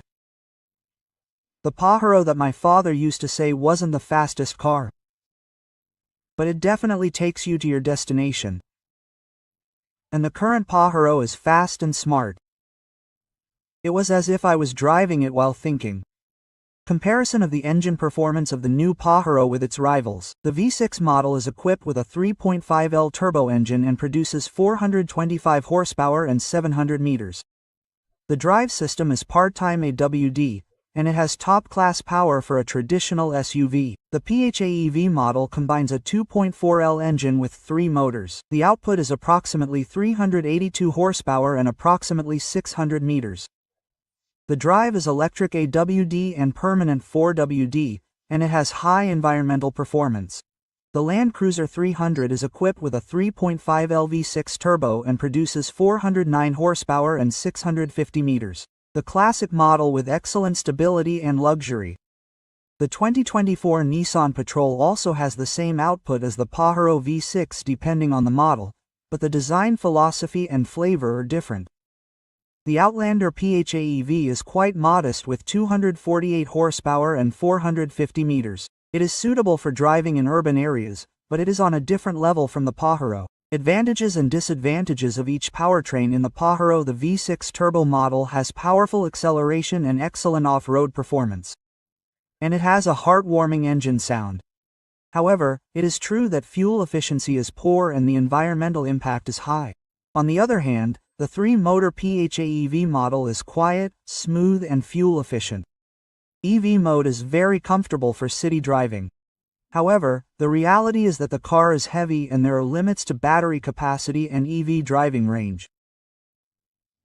If I were someone who regularly drives around town, carries heavy luggage, and enjoys the feel of the machine, I would choose the V6 without hesitation. However, if I lived in Tokyo and only went to the mountains on the weekends, the PHEV would be the ideal choice. It is quiet, has good fuel efficiency, and still retains the appeal of the Pajero. According to industry insiders and Japanese automotive media such as Best Car Web Car Watch, the price of the new Pajero is likely to exceed 6 million yen. In the US market, this would be equivalent to about $40,000, which is more than the Outlander PHEV at 480.5 million yen. However, it is cheaper than the Land Cruiser at 300.7 million yen. But what kind of car is the current Pajero? This is honestly the most difficult question. If you are looking for a pure off-roader, it competes with the Land Cruiser Patrol and Jimny XL. If you're looking for a crossover that can handle both urban and mountain driving, then the Highlander CX-90 Everest is a contender. If you're looking for an electric Pajero SUV, then the Outlander Pajero EV and RAV4 Pajero EV are the obvious candidates. So where does Mitsubishi want to place this Pajero? It's probably a family-friendly vehicle that can also be used for mountain climbing and has good fuel economy. I think they're aiming for a Pajero EV that's like a mini Land Cruiser. In the past, Mitsubishi had relied too much on Renault's batch engineers since 2010 and had lost its individuality. But this Pajero is different. If they can combine the spirit of the Dakar Rally with Pajero EV technology, then a new position will be created that no one has ever occupied before. In fact, at this very moment, There are no full-fledged Pajero EV off-roaders with SAWC anywhere in the world. There is no Land Cruiser 300 hybrid. There is no Patrol electrified model. The Outlander is too small for off-road driving. It's not cheap at 6 million yen. But if this car really is a car you can take your kids camping with, drive safely on snowy roads, drive on mountain passes, and not have to fill up the tank with gas every week, can you really say it's expensive? Perhaps this Pajero is Mitsubishi's first real win, a car that they can afford. Who will buy a Pajero? People who used to own the second or fourth generation Pajero. People who want to upgrade to a car that suits their current needs while retaining the overall feel of the car. People who want a Land Cruiser but are concerned about the price, taxes, and fuel efficiency. Young, adventurous families who live in Osaka but go out to Nagano with their families on weekends. Drivers who value balance while also being able to drive around town and occasionally on forest roads or snowy roads. Conversely, people who won't buy a Pajero are those who are 100% EV-minded. People who only drive around town and don't need 4WD. People who want a luxurious feel like a German car. The Pajero's interior is different from a BMW. But the risks of mispricing the price. If the price exceeds 7 million yen, many people will opt for a used Land Cruiser. Conversely, if it's too cheap, it could be seen as nothing more than the Outlander. If the positioning is wrong, it could be fatal. But if it gets its place in the market right, the Pajero should be able to return as an icon once again. Is the Pajero worth more than 6 million yen? If you were to ask me, I used to think that EVs were the future. At the same time, I also thought that the Pajero was a thing of the past. But both of those things were wrong. The Pajero now returns not as a hero who saves the brand, but like a father who has quietly returned from a long journey, looking confident and knowing what he has to do. I was 17 years old at the time. I had only had my driver's license for 3 weeks. My father was in the passenger seat, his hand always on the handbrake. I was driving an old ladder-frame Pajero. The engine was noisy, the shift was noisy, and the air conditioning was a bit iffy. But at that moment, I felt like a man. And now I'm driving a prototype of the new Pajero. It's quiet. Surprisingly, my hands are much calmer when I'm holding the steering wheel than they were before. But deep down, I felt like it was shaking more than before. A quiet, calm, technical, and controlled existence.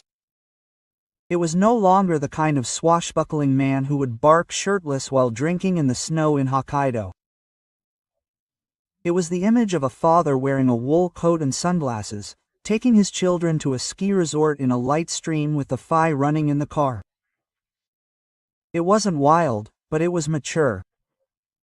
It didn't have the air of a machine, but each and every part of its structure was imbued with a certain conviction and strength. This is the kind of era we live in now. Electric vehicles have become mainstream, SUVs have become crossovers, and it's sometimes said that Japanese cars don't have any incidents. But if this Pajero is released as it was in the Siggy and prototypes, it will be one of the few SUVs that steps into a new era while retaining its old soul. There's no need to surpass the Land Cruiser. That's not what's expected of the Pajero. The Pajero just needs to be the Pajero. If it's a companion on the road that can carry your memories and start running at any time, the Pajero isn't the best looking, the best specs, or the cheapest. But it's the car that's most memorable to me. And maybe this new Pajero was my first memory. Just like that car, it might be my son's first memory. If you've ever sat in the snow in Hokkaido in the back seat of a Pajero and watched the snowfall, just like I did, then you'll understand how I feel. If you're looking for an SUV that's honest, genuine, and not overly pretentious, then please wait a little longer. This might be the year that the 26-year-old Mitsubishi Pajero makes a comeback. And this time, it doesn't have to prove anything. It just needs to come back. Thank you so much for watching this far.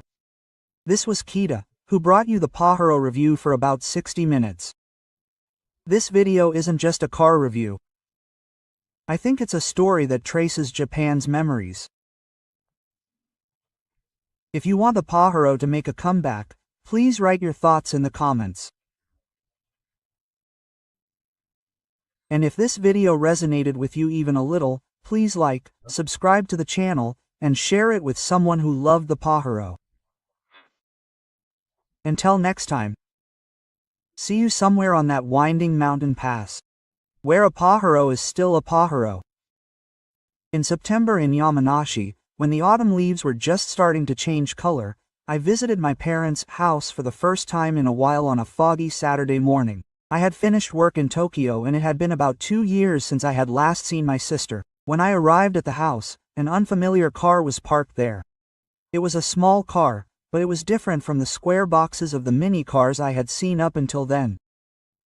It was sophisticated and modern, and it didn't have the bland presence that makes you think, just drive it. I asked my sister, "Oh, you changed your car?" "Yes. It's a new Roox. It was just delivered last week." "It's a Nissan Roox, but there's something different about it." My sister, still holding Mayuko, who was sleeping, opened the sliding door with a strange gesture. She didn't touch the car, just dipped her foot under the door, and the door opened quietly. It was so easy. I was a little proud of myself, thinking that I could open it even while holding a child. The smell of the new car's paint still lingered. The red of the autumn leaves reflected on the body. Despite its square silhouette, it had a somewhat modern design. It was clearly different from the cars I had driven in car sharing in Tokyo for work. I couldn't help but stare. I used to be quite reserved about mini cars. I even thought of them as cars for people who had no other choice. They were small, compact, unsafe, and had the bare minimum of equipment. I always had that sneaky feeling. But now, for some reason, my feet stopped in front of this car. I stood there for longer than usual. When I was attending driving school in Yamagata, the first minicar I drove was an old silver car with peeling paint. It didn't even have abs, and I would pray in my heart every time I stepped on the brakes on a slope.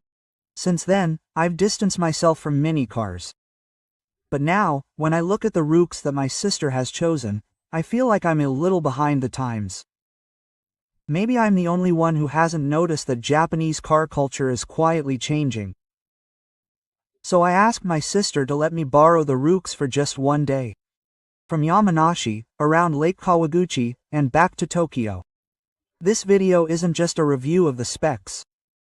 It's a story about one person coming to terms with his past self who used to think lightly about minicars, and the big realizations that a small car gave him. Now that I'm 30, maybe what I really need isn't a 200 horsepower engine, but ease of use for a small family. Coolness. Maybe it's not in the brand logo, but in being able to open the door even while holding a child. I started the engine. The meters lit up brightly, and a gentle voice greeted me with a good morning. I fastened my seatbelt, set the GoPro on the dashboard, and stepped on the soft accelerator to begin my journey through the market. All Ks are square, right? I thought so. But when I took a closer look at the new Roox, illuminated by the morning sun in Yamanashi, my opinion changed. The shape is certainly super high-pitched and angular, but its squareness is not unimpressive. There's something about it that's focused. It's minimalist, yet restrained, like a studio apartment designed by a young architect. The front face is impressive. 2-tiered LED daytime running lights and a V-motion grille that's typical of Nissan. Unlike other models that try to look like SUVs, it has a natural calmness. It's like a face that doesn't try to be something it's not. I approached the car and looked closely at the circles in the headlights. The metal lines are slightly chamfered, giving the car a luxurious reflective finish. I never imagined that something less than 1.5 meters wide could be so elegant. The Rooks my sister chose was a two-tone color with a Bordeaux finish and a black roof. It's a car that's very Tokyo-esque. When she first told me that it was a wine-colored car, I laughed, but the moment I saw the car in the sunlight, I was speechless. It was truly beautiful. Nissan offers more than 13 color variations, and the two-tone colors are particularly fashionable. If you live in Tokyo or Osaka, this color scheme will surely catch your eye even among the white and silver cars lined up in the Aeon Mall parking lot. The size is like a lunchbox, but it's a calculated square. The overall length is approximately 3,395 millimeters, just above the upper limit for a light vehicle, and the overall width is 1,475 millimeters. Narrow, but this is the standard for the K. You can get in without having to worry about the front of the car. Wheelbase is 2,495 millimeters. Interior space is larger than all models. Numbers aren't everything, but this Rooks makes careful use of every millimeter.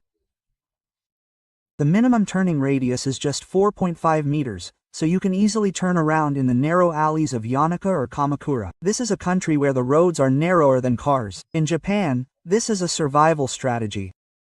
In the super high roof wagon category, the Nissan Rooks has a clear personality. The Rooks is a car that gives a calm and solid impression. The overall design, from the LED lights to the sharp lines, is mature and deep. It is the perfect car for those who value refined comfort and practicality. The Honda N-Box has a more neutral and well-received design. Many people find it approachable at first glance, and opinions are not divided on its subtle sense of style. It has reigned at the top for many years in terms of spacious interior, safe design, and high resale value. The Suzuki Spacia has a youthful and slightly cute design. Bright two-tone colors and rounded lines. It has a slightly SUV feel to it, giving it a strong impression of freshness. Recommended for young people and those who like pop things, it has a distinctive atmosphere. It has a somewhat feminine and soft face, and is recommended for older people and those who prefer gentle designs. The Rooks feels like the big brother of the group. It doesn't say much, but when the time comes, it has a strong presence. It's strange. I stopped for 5 minutes just to look at the front face. Even though it's a K, it's not because it's sporty or flashy, but because it has a Japanese sense of taste. Each and every line is imbued with a sense of taste. It feels like carefully wrapping a gift. The small details are memorable. The chrome-finished door handles of the head of the family, the sharp rearview mirrors with LED turn signals, the three-dimensional wheel design, and the window moldings that extend from the front to the rear create a sense of unity. None of them make a flashy statement. But every time I get in the car at the supermarket parking lot every day, I suddenly feel a little proud. There's a subtlety to this car. The Rooks may be a light car, but in terms of design, it sticks out significantly from the shoulders. It's not about trying to look cool or show off. It's natural, but it certainly has character. This car isn't for those who want flashiness, but it will appeal to those who value style. Whenever I get into a mini car, I always prepare myself mentally. I hunch my shoulders, tuck my legs in, and feel like I'm shoving my body into a drawer, but with the Rooks, there was no need for that. The sliding door swung open like a door at a ramen shop, and I got in as if I were entering a bright room. Imagine that. My older sister Katakana is walking to the car on the way home from school in the afternoon, holding a child in one hand and a shopping bag in the other. Normally, just opening the door would be a struggle. With the Demolition, all you have to do is slip your foot under the bumper and the door opens like magic. And it's not just the passenger side. The driver's side opens hands-free in the same way. There are many cars that don't even have this feature in the C-segment sedans. And once you're inside, strangely enough, you don't have to look up. The 2025 model Roox has an interior length that has been extended by 115 mm compared to the previous model, resulting in a spacious overall length of 1,315 mm. This is a surprising figure for a model with an overall length of less than 3.4 meters. All seats are spacious, the ceiling is high, and there is ample legroom. Rear seats. I am 178 centimeters tall, but even so, I did not feel any cramping around my knees. E-clearance is 795 mm. This is the most spacious in its class. The windows are also large and do not feel closed in. There is plenty of light, and children will surely enjoy the space. The rear seats slide, allowing you to choose between prioritizing 2 rooms or more legroom. It is very practical, making it easy to accommodate long-distance passengers or sudden luggage. It is easy to see how difficult it is to get in and out of a car when you have children. The Roox fully understands this point. The step is low and the door opening is large, making it easy for both the elderly and children to get in. There is no need to worry about hitting your head or scraping your knees.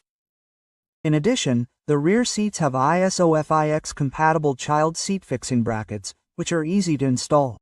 There are also hooks on the ceiling, and my older sister Katakana hung her diaper bag and baby wipes there. For parents, these small touches are daily lifesaver. You might think the interior materials are cheap, but that's a misconception.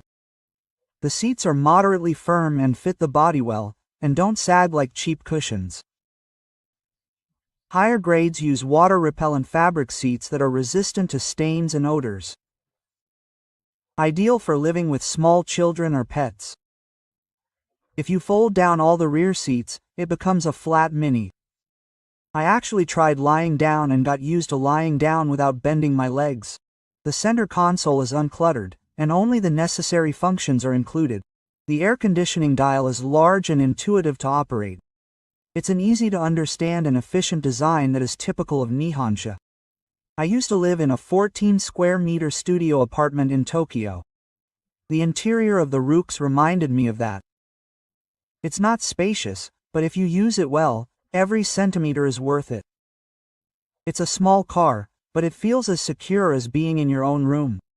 If you slide the rear seats forward, you can fit 2 cabin-sized suitcases and a sports bag in the 2 compartments. My sister Katakana usually loads a foldable stroller, 2 shopping bags, and a 5 kilograms bag of rice. I used to think that this kind of storage capacity was the privilege of SUVs. But the Roox easily overturned that assumption. The Roox is not just a small car. It's a comfortable room on wheels. In Japan's busy society, young families often live in small spaces. In such a lifestyle, the Roox is a veritable extension of your living space, a mobile living room that brings a sense of comfort. The 2025 model Roox is the first minicar to be equipped with a 12.3-inch full-size touch panel. It's as clear and smooth as the latest iPad Pro. When you start the engine, the Nissan logo appears and a customizable interface starts up. Real-time 3D navigation, air conditioning and sound on the touch panel, fully compatible with Apple, CarPlay, and Android Auto wirelessly.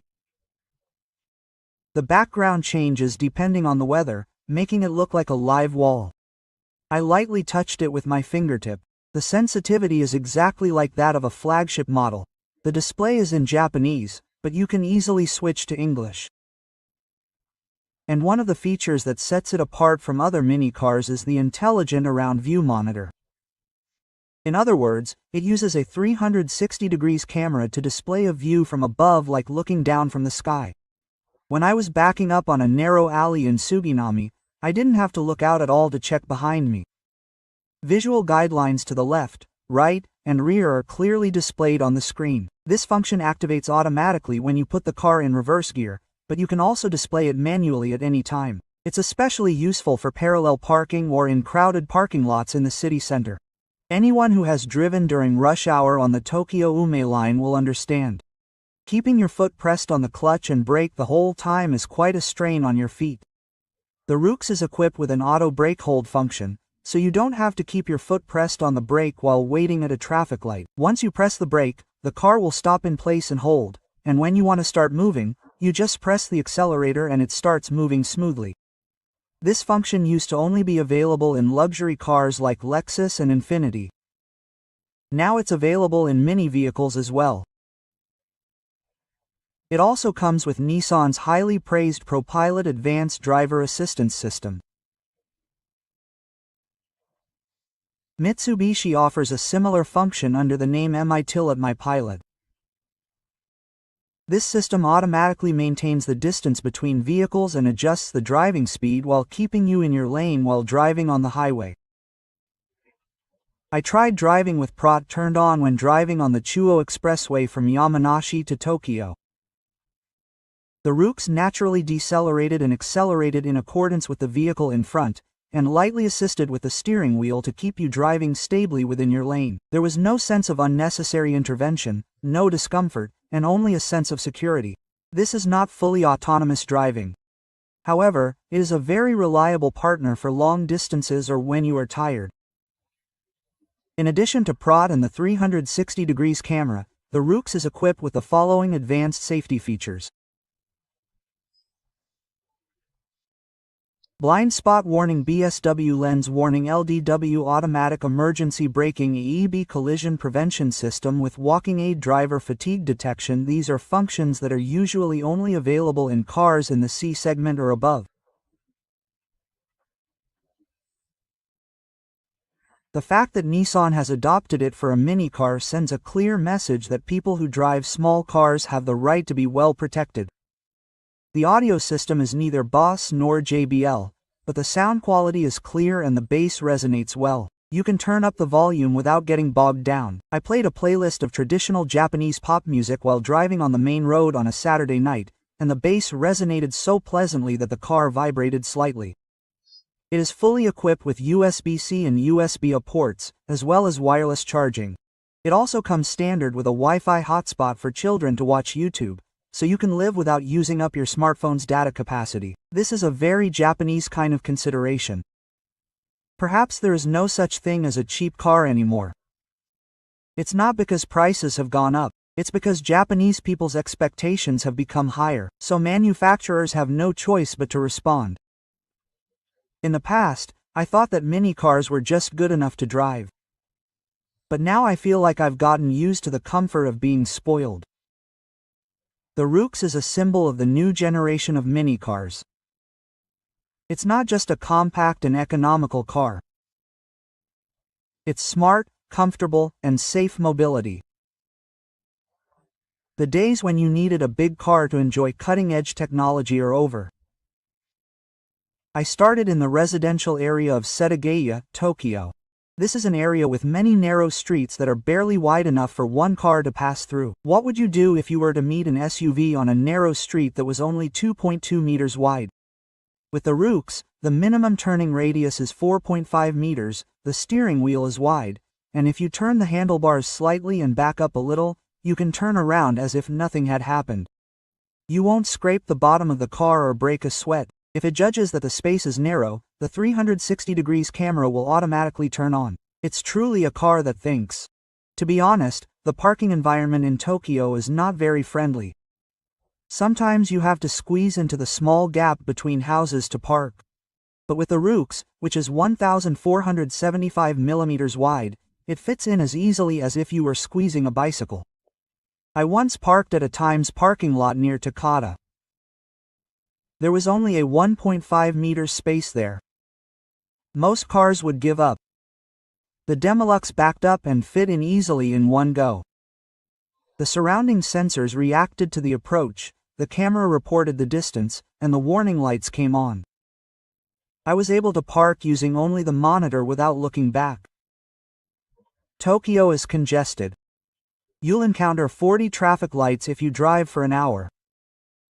With the auto brake hold function, you don't have to keep your foot on the brake pedal. Just lightly press the brake and take your foot off, and the car will stay still. If you want to go, just press the accelerator. It's simple and comfortable. It makes your feet feel much better. The more crowded places you are, like the Shibuya intersection or the slopes, the more you appreciate this function. So I got into the high-speed Shutex PRSY and headed towards Yokohama. This is the real test of a small car. The Roox isn't a car that will surprise you with its acceleration. Don't expect it to hit 0 to 100 km per hour in 7 seconds. But with the turbocharged model, acceleration up to 80 km per hour is smooth and the engine doesn't make a loud noise or growl. With PROIL on, it automatically adjusts speed to match the flow of traffic while maintaining an appropriate distance from the car in front and keeping you in your lane. All I have to do is lightly place my hands on the steering wheel. There's no feeling of being pulled, it's like someone is gently helping you along.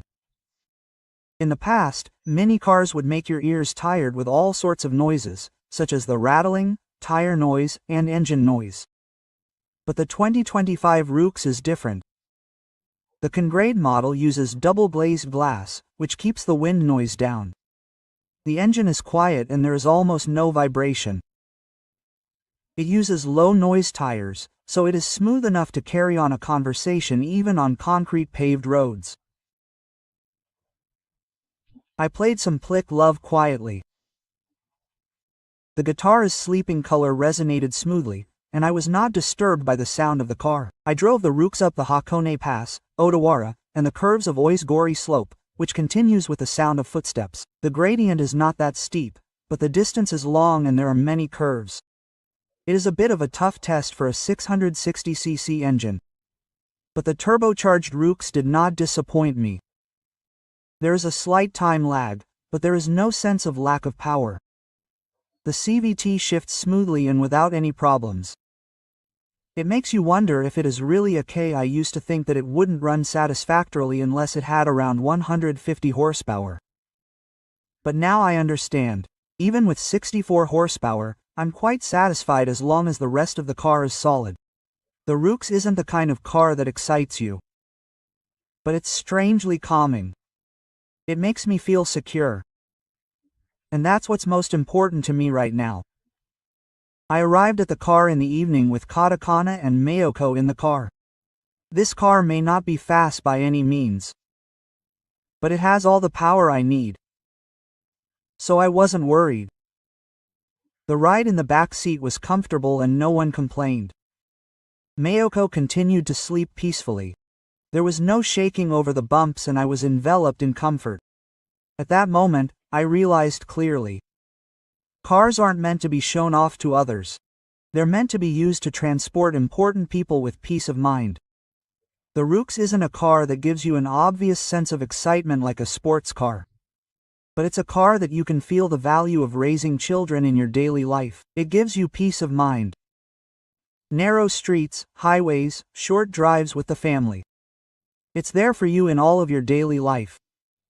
That's the appeal of this car. The N-Box is a classic model that has maintained the top spot in sales in Japan for many years in a row. The reasons are clear. The design is neutral and easy for anyone to accept.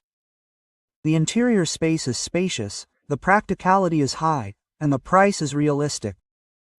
There is trust in the Honda brand and a nationwide network of dealerships, but on the other hand, there are voices saying that the N-Box lacks individuality.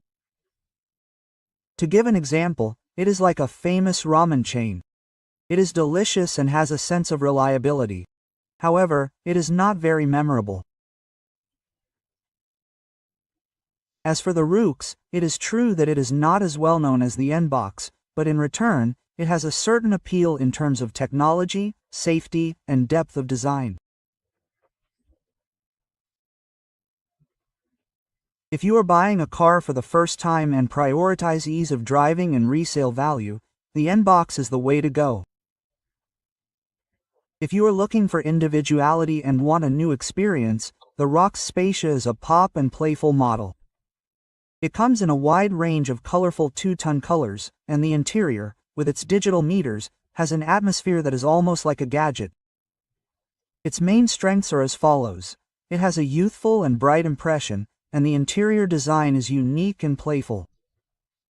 It is relatively reasonably priced. However, if you are looking for a neat atmosphere, a calm design, and high-function driving assistance, the Spacia may be a little disappointing. The Roox has a calm impression overall. A perfect car for those with families or mature adults. It is chosen by those who want a smart car that is not too flashy. If you are under 30 and like cute and playful designs, then the Spacia is the choice. If you have a small family and value a calm design and practicality, then the Roox is the choice. The Delica has a Roox as its subordinate. Both were jointly developed by NMKV and have almost the same body size, but they are aimed at completely different directions. Features of the Delica Mini: long feel, high ride height, tough impression, and fabric seats with a lining that are resistant to dirt, making it suitable for outdoor and light off-road driving. However, it falls short of the Roox in terms of comfort features and infotainment. The interior is more rugged than smart, and the sliding doors are manual, and not hands-free like the Roox. Of course, it also lacks the 12.3-inch Dynamin display. If you like playing outside or camping and want a car that you don't mind getting dirty, then the Delica is the choice. If you want a quiet and comfortable car that is convenient for city life, then the Roox is the choice. Interior space: all four vehicles meet high standards for mini vehicles, but the Roox and box are particularly superior in terms of interior length. Technology: the Roox stands out for its advanced features, including a large 12.3-inch screen and 360-degree camera.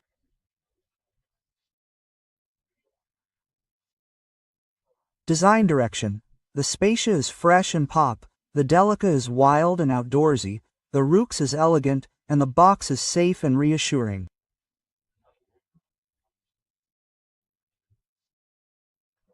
The standard model of the Spacia is the best, but the higher grades of the Roox are well equipped and offer solid value for money. Suitable users for the Roox: families with small children living in urban areas, people who are used to hands-free doors, spacious interiors, and safety features and want to enjoy the latest technology but don't need a large car. Middle-aged and elderly women and the elderly are easy to drive and park, and the car is well equipped. People who prefer a calm design and a discreet elegance. You may not even notice it, but you'll be smiling quietly every time you get into the Roox. Satisfaction doesn't come from being praised by others. It's about feeling like everything you need is right there. The Roox isn't trying to be the king of its segment. Rather, it's chosen the opposite path. It quietly packs elegance, safety, and intelligence into a compact body, and it's doing its utmost to serve those who need it. When I first got into the Roox, I thought, I'll just drive it once and then return it. It's just a market that requires me to do it, quote. But after driving it for a day, I realized I had misunderstood what a minicar was. Or rather, I had misunderstood the very concept of compactness. It was small, like a room. It had plenty of power to climb the steep slopes of Hakone.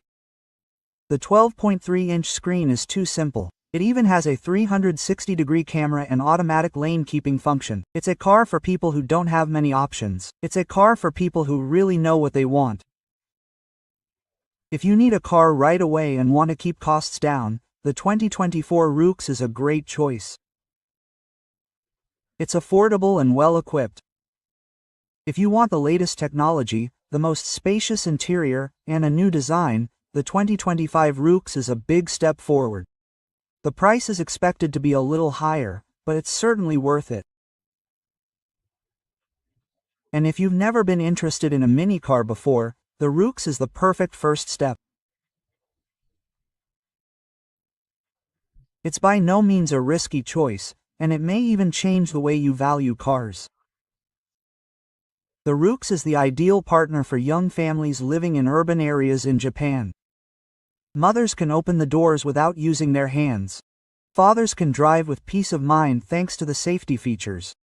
Children can play freely in the spacious back seat. Grandparents can get in and out easily without having to strain. The Roox is a car for everyday use. But it's not the kind of everyday life where you have to endure. It's a reliable companion that quietly but faithfully supports you. I've driven many cars in my life. The Roox, with its sedan, SUV, and Skyview, and its mere 64 horsepower, taught me this feeling. It was a sense of peace. It doesn't have to be fast. It doesn't have to stand out. It just has to be just right. It's spacious enough to carry your loved ones. It's smart enough to be left in the care of the highway. It's small enough to fit easily into the old streets of Tokyo. It's so quiet that you can almost hear the voice of your heart. If you have the chance, I highly recommend you sit in the Roox. You don't have to drive long distances. Just sit in the driver's seat, open the sliding door, turn on the screen, and close your eyes for 10 seconds. That's all it takes to understand why this small car quietly captivates so many people. If you found this video helpful in any way, please share your experiences with mini cars in the comments. Thank you for watching. See you in the next video. I'm not the type of person who is naturally drawn to cars. Having lived in Tokyo for years, I'd grown accustomed to the sight of Priuses flowing like an army of golden fish, and the silhouettes of Harriers gliding by like elegant guests.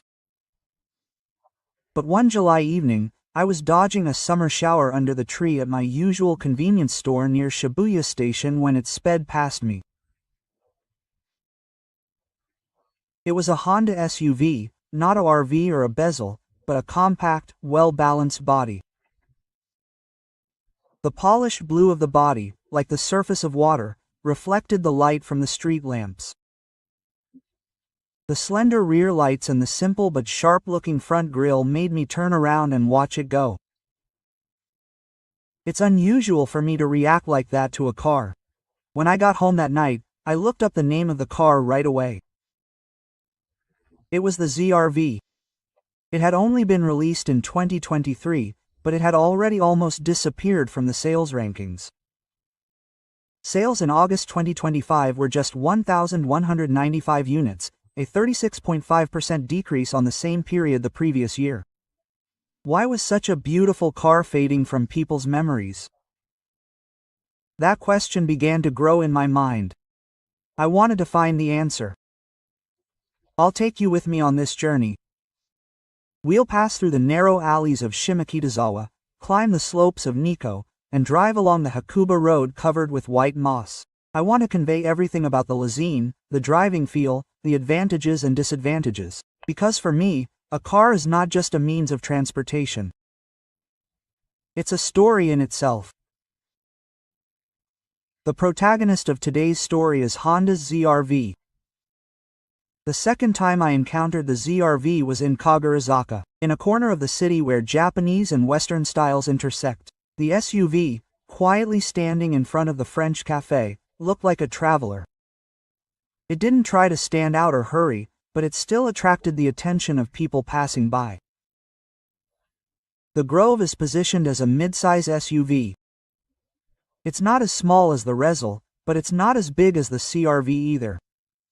In terms of body size, the V is about 17 centimeters shorter than the Harrier at 4,570 millimeters in length, while the VS is 4,740 millimeters. It's also 1.5 centimeters narrower at 1,840 millimeters. The VS is 1,855 millimeters. The ride height is 1,620 millimeters, 4 centimeters lower than the Harrier, giving it a sportier impression. The wheelbase is 265 millimeters, 3.5 centimeters shorter than the Harrier, making it easier to maneuver.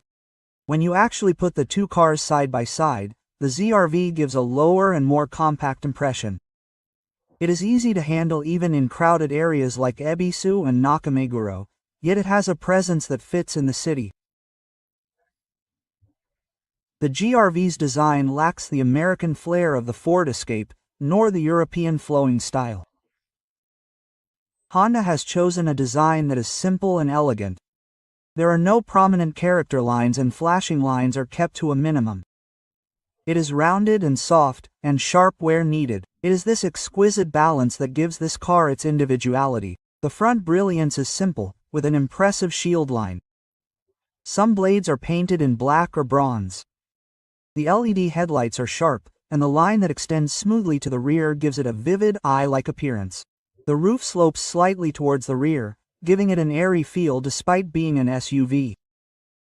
Sometimes the beauty of Japan lies in its simplicity.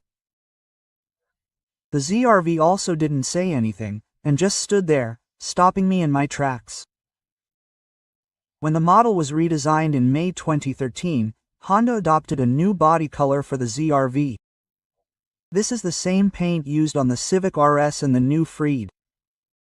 According to Honda, this paint is 1.5 times more durable than before, and has improved resistance to stains, making it particularly effective for use in harsh urban environments and outdoor parking lots. However, the price of all V grades has increased by 75,900 yen as a result. Some customers have taken this to be a real price increase. The paint has certainly improved. But if you were to ask me if it's worth the nearly 80,000 yen increase, I would say it's worth it for someone as picky as me, but it might be a bit questionable for the average user. When I showed a friend who works in graphic design at Yoshitsune the photos of the Harrier and the ZR-V, she immediately agreed. The Harrier has a luxurious feel, but it's a bit too tight on the shoulders. It looks like a department manager's black suit. The Grove isn't flashy, but the more you look at it, the more stylish it becomes.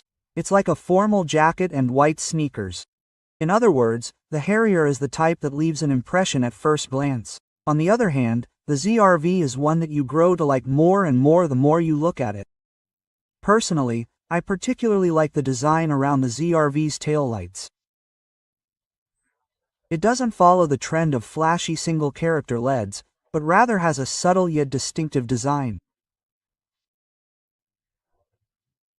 When I saw the ZR-V's rear lights reflecting red on the wet road surface while waiting at a traffic light in Shinjuku at night, it seemed to capture a quiet side of the city of Tokyo. The V may not be the most beautiful of midsize SUVs,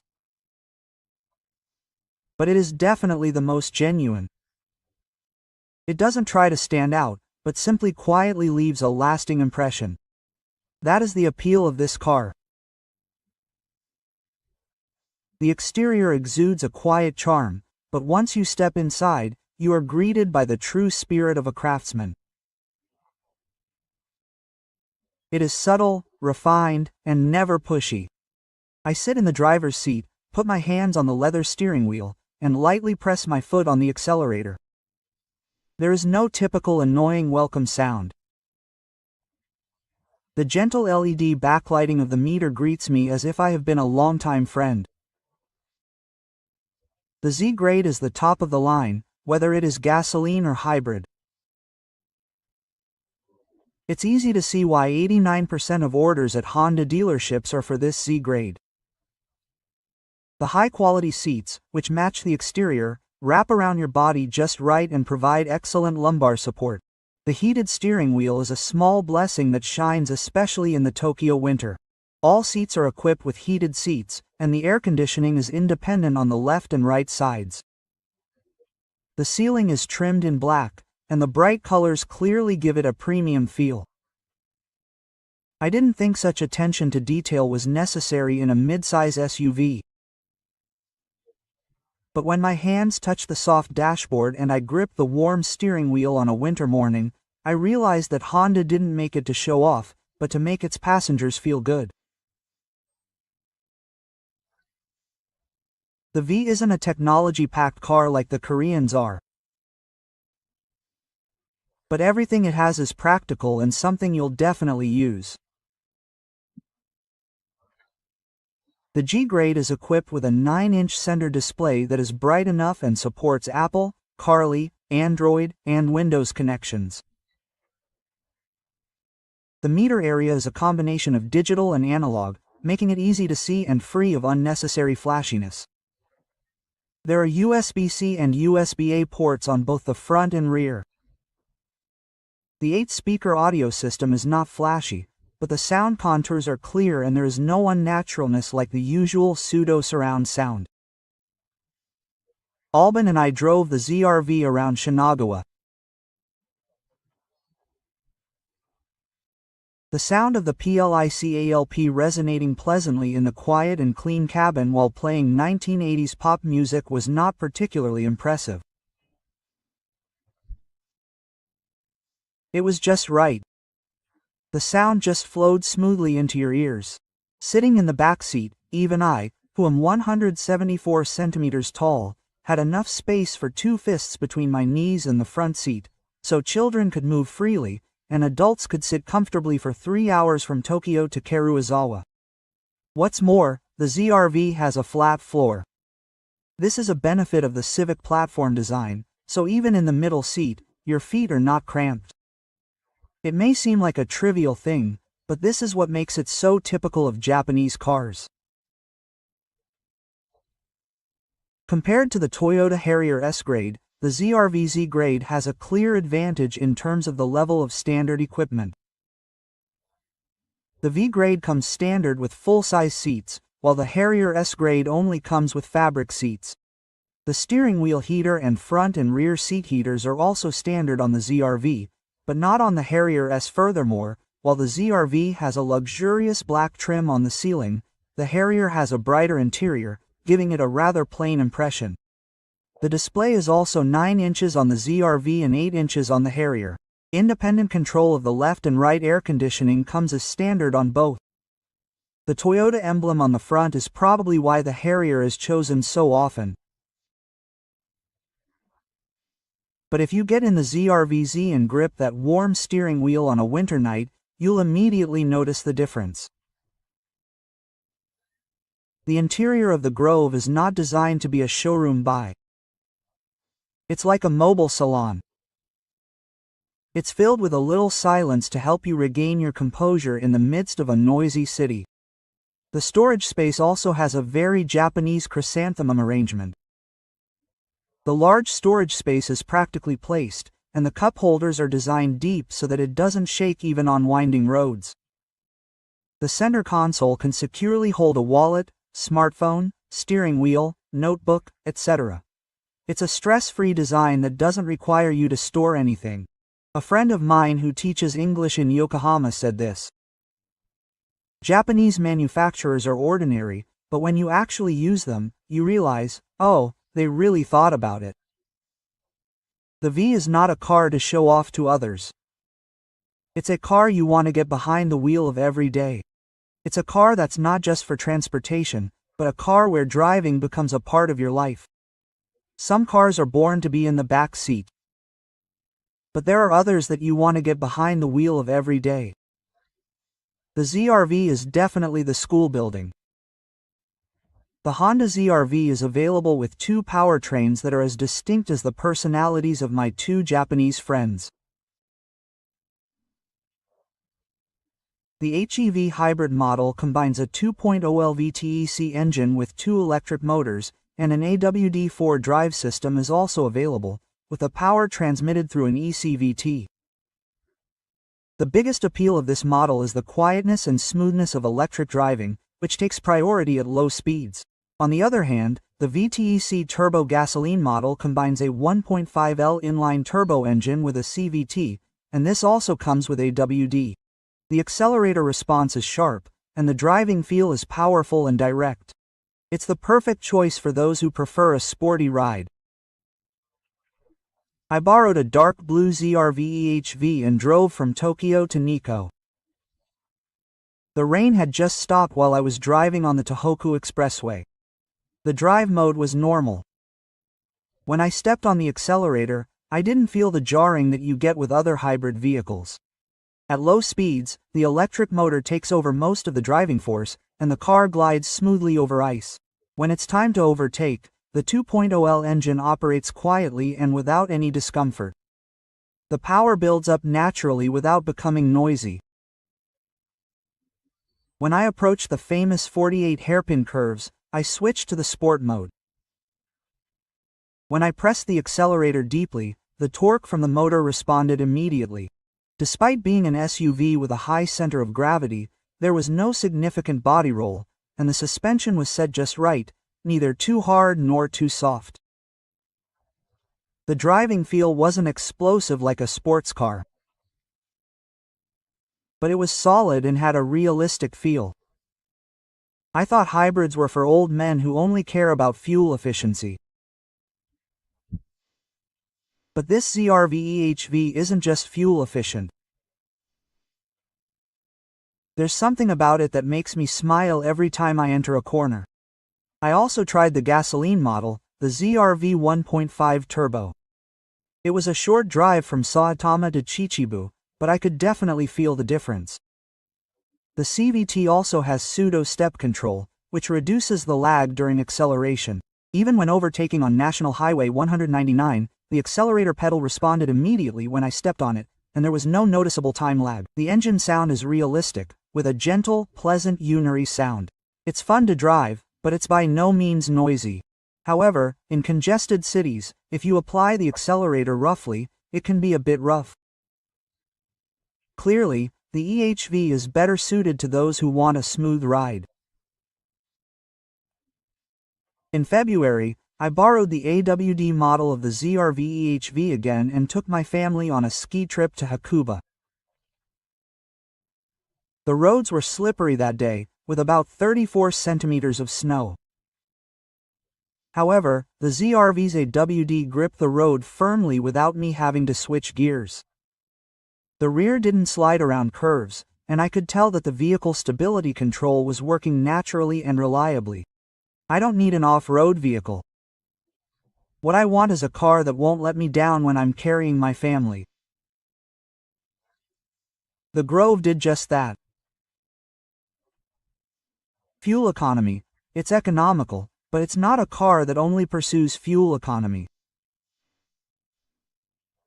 The catalog fuel economy of the VEHV AWD is 20.2 km per liter in WLTC mode. When I actually drove it, it recorded around 17.5 to 18.0 km per liter. On the other hand, the catalog fuel economy of the gasoline AWD model is 13.5 km per liter. The actual fuel economy for the year is around 12.0 to 13.0 km per liter. Even under realistic conditions such as Signal Town in Tokyo, Nikko, and Tosa Hakone, it showed very stable fuel economy performance for an SUV weighing over 1.5 tons.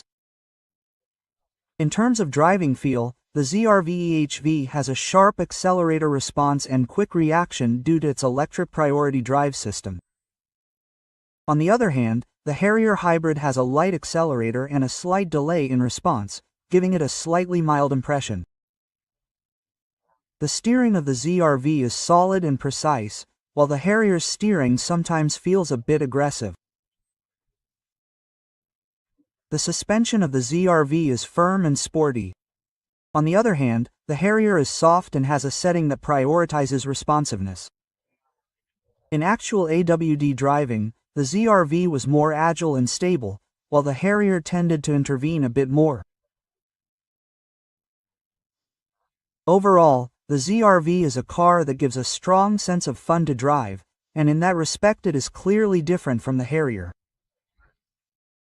I remember a time when I went to the Togu Shrine in Nikko. The only sound was the twisting tires gripping the road firmly. My wife was dozing off next to me, and my daughter in the back seat asked me, "Dad, this car is so quiet, there's no noise." I laughed and was at a loss for an answer. Perhaps that's because the ZR-V retains the soul of the Civic despite being a family SUV. A slightly sporty DNA. A slightly driver-first mentality. It's by no means flashy, but it's a car that makes the driver feel one with the road.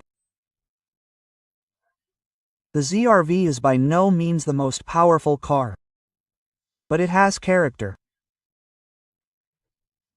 And sometimes, more important than specs, is whether the car knows when to be quiet and when to push forward. When I visited a Honda dealership and asked about the ZR-V, the sales staff showed me the price list. The base price for the Z grade is 3,284,600 yen.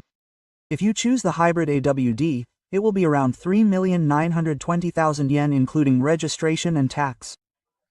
I nodded in agreement and compared it to the Harrier in my mind. Whenever the Grove is mentioned, the name Harrier almost always comes up. Comparing prices, the gasoline ZR-VZ starts at 3,284,600 yen, while the hybrid EHV AWD is around 3,924,900 yen. In comparison, the Toyota Harrier S Hybrid FF is 3,713,000 yen. The Harrier may have the edge in terms of brand power, but when you look at the equipment content, the ZR-V is overwhelmingly more complete, with everything you need included from the start. At first glance, it may seem that the Harrier is only around 420,000 yen more expensive than the ZR-V, but to make the Harrier as equipped as the ZR, V, and Z, you need to add options. As a result, it is not uncommon for the total price to exceed 4 million yen. Adding regular seats plus 150,000 yen. Adding a steering wheel and seat heater plus 10,120,000 yen. Special features and decorations plus 50,000 yen. Furthermore, the delivery time is shorter, with the Harrier usually taking 4 to 5 months, while the ZR-V is in stock and ready to go. I don't choose a car based on its logo. It supports me every day. I think that's what makes it truly worth buying. Some have criticized the 75,900 yen price increase for the Honda ZR-V as a de facto price hike. However, if you know the complaints that are often heard from Civic users that Honda's paint is easy to fade, your perspective will change a little. The new paint adopted this time is 1.5 times more durable than before, and is difficult to fade even in strong sunlight or in coastal environments, making it particularly useful for users in Tokyo, where there is a lot of outdoor parking in coin parking lots. In other words, Honda is not trying to deceive you. They are simply quietly improving the quality. The rest is up to you to notice it. Maybe I'm being a little too easy on Honda. But I think it's much better to pay 80,000 yen up front and choose a durable paint job than to have to repaint it in 2 years. The actual maintenance costs are relatively good, and the fuel efficiency is quite good, so it's easy on the wallet. Regular inspection and maintenance costs are lower because the engine is smaller than the Harrier's and many of the parts are shared with the Civic. Tire replacement costs. The ZR-V uses standard 18-inch tires, making tire prices more affordable compared to the Harrier's 19-20-inch tires. Vehicle insurance. The ZR-V has a lower self-risk classification than the Harrier and insurance premiums are about 10% cheaper. A friend of mine who works in accounting in Nagano said this: "The Harrier is an exemplary car, but I think the ZR-V is a car for people who are thinking about the future." The G comes fully equipped as standard. H4D Asen's safety equipment is standard. The seats, steering wheel, heaters, and independent air conditioning on both sides are all standard. The only additional option is a drive recorder. On the other hand, to achieve the same level of comfort with the Harrier S grade, you need to select a number of options. It feels as if you bought a premium package but were told that the functions you need are sold separately. Balance between total payment, delivery time, and practicality. The ZR-VZ costs about 3.28 to 3.5 million yen even with options, but if you add the same equipment as the Harrier S2, it jumps to about 3.90 to 4.2 million yen. The delivery time for the ZR-V is often around 12 months, while the Harrier is expected to wait 45 months. In terms of standard equipment, the ZR-V has everything you need from the start. In other words, the ZR-V is suitable for people who have a clear idea of their needs, while the Harrier is suitable for people who value the I brand. Resale value is still low, but the foundation is solid.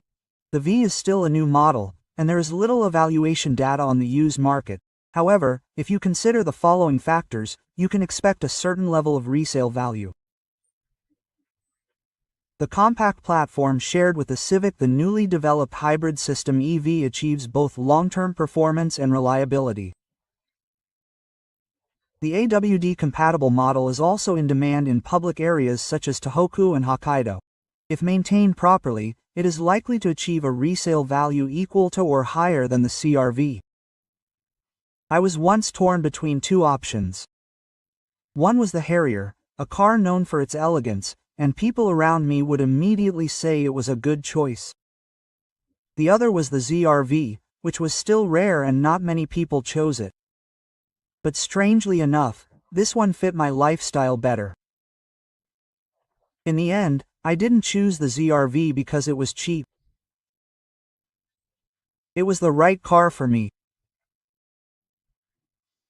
Sometimes the word value isn't in the numbers on the price list, but in the words that spill out the moment you get in the car. I want to get behind the wheel of this car again today. I have a good friend named KJI. He lives in Saitama and works as a systems engineer for an IT company specializing in UI. KJI isn't a car enthusiast. To him, a car is a tool to get to work, to the supermarket, and to take his daughter to volleyball lessons every Saturday evening. But as a UI designer, he's unusually particular about how it's used. One Sunday afternoon, as we were drinking coffee at a cafe in Kichijoji, I suddenly thought of something and asked him, "Why didn't you get a Harrier like the other guys at work? It's cool, and everyone else drives one." Quote. KJI took a sip of his coffee and smiled quietly as he looked out at the street. He had been driving an old Civic for 7 years. He still remembers the way it drove. He needed a bigger car after having a child, but he still wanted a car that felt solid and responsive. After considering it for several weeks, KJI chose the ZR-V EHVZAWD. The color was platinum white pearl, and the total price was about 3.97 million yen. The Z grade came standard with almost everything, so all KJI added were front and rear drive recorders. Delivery was a month later. It was around that time that KJI's wife gave birth to Dai Nishi. He didn't need a luxury brand emblem. It would be better if the steering wheel was warm when taking his wife to the hospital on a midwinter morning. He would be happier if the back seat could be folded flat and his older child could sleep there when they went on a long trip. In early April, KJI invited me along and planned a road trip to Nikko. It was V's first time driving since delivery. There were 4 adults and 2 children. The trunk was packed with food, backpacks, diapers, etc., and we set off. Even with the air conditioning on and the car swaying, the car climbed the slope smoothly. The back seat was also spacious, and his daughter didn't feel tired even after reading manga for an hour. This is what surprised KJI the most. It was so quiet that he couldn't tell when the child fell asleep. When I drove the CX-5, my shoulders were so stiff after driving for 3 hours, but this time it was completely fine. A car suddenly stopped ahead on a sharp curve at Irizaka. KJI immediately stepped on the brakes. The ZR-V slowed down steadily and stopped without skidding. His wife in the passenger seat asked in surprise, "Oh, there was a car." KJI nodded quietly. "But this car stops just fine. It's okay." I thought to myself as I stood next to her. If it had been a regular crossover, the tires would have definitely squealed. Since then, KJI has been using the ZR-V as his daily means of transportation. In the morning, he drops his daughter off at nursery school before heading to work in Omiya. On weekends, he folds down the seats at the Aeon Mall and packs the child's bicycle in it. Once every 2 weeks, he visits his parents' house in Gunma. It's quiet and comfortable even on the highway. 3 months later, I received a message from KJI. It reminded me of the kind of car I drove before I got the Grove. It's not flashy, but it's just right for me now. One day, KJI and a colleague drove a ZRV and a Harrier, respectively, for a company team building event. After everyone test drove both cars, it was clear. Those who wanted a deep and spacious seating position chose the Harrier, while those who wanted a car with a realistic steering feel, sharp acceleration, and no cornering chose the ZRV. KJI said quietly, "You get to drive every day, so the best car is the one that fits your hands." I thought as I looked at my family sleeping in the back seat and stared at Kenji.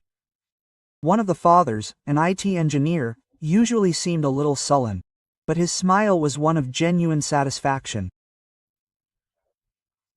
Maybe it's not really the coolest car. Maybe the right choice is a car that makes you want to go far away. In August 2013, monthly sales of the ZRV fell below 1,200 units, a decrease of about 37% compared to the same month the previous year. The numbers quietly but surely conveyed a sense of loneliness. In an era when UVs are said to be the trend, the ZRV is like a silent traveler. It doesn't attract attention like the Harrier, nor does it compete for the center of the market like the CX-5 or RAV4. Why didn't the V sell? The answer probably lies in the philosophy Honda has put into this car. It's not flashy enough to look good in the showroom. It doesn't try to project luxury like a Lexus. Instead, it focuses on a quiet and deep driving experience. The Grove might not impress you in the first 30 seconds, but after 30 days of driving it, you'll probably think, maybe this is what I've been looking for all along.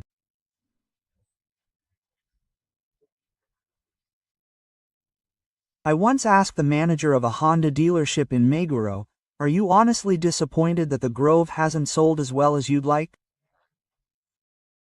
He replied with a shake of his head and a laugh. Customers who choose the previous ZRV usually know exactly what they want. And they're all very satisfied. That's all I need. It doesn't have to stand out. It just has to be there when you need it. Like a hot cup of tea in your hand on a rainy afternoon. Like a quiet friend who'll be there for you. Maybe that's what the Grove is all about. Maybe that's what you're looking for right now. An SUV that's not too flashy, but still has a solid feel. A driving feel that's real, not artificial. It's fully equipped without resorting to additional options. And above all, it's a car that will support you every day. A car for you, not to show off to others. If that's you, then I think the ZRV is worth trying out at least once. It's not a car that's going to wow you in the first minute. But after driving 50 kilometers, you'll feel like this is the right car for you. That's the kind of car it is. Cars are just like people. There's no need for them to be perfect. It just needs to meet you and be there for you. That's all I need. For me, the ZRV was exactly that. It's probably not going to be talked about as this year's popular SUV.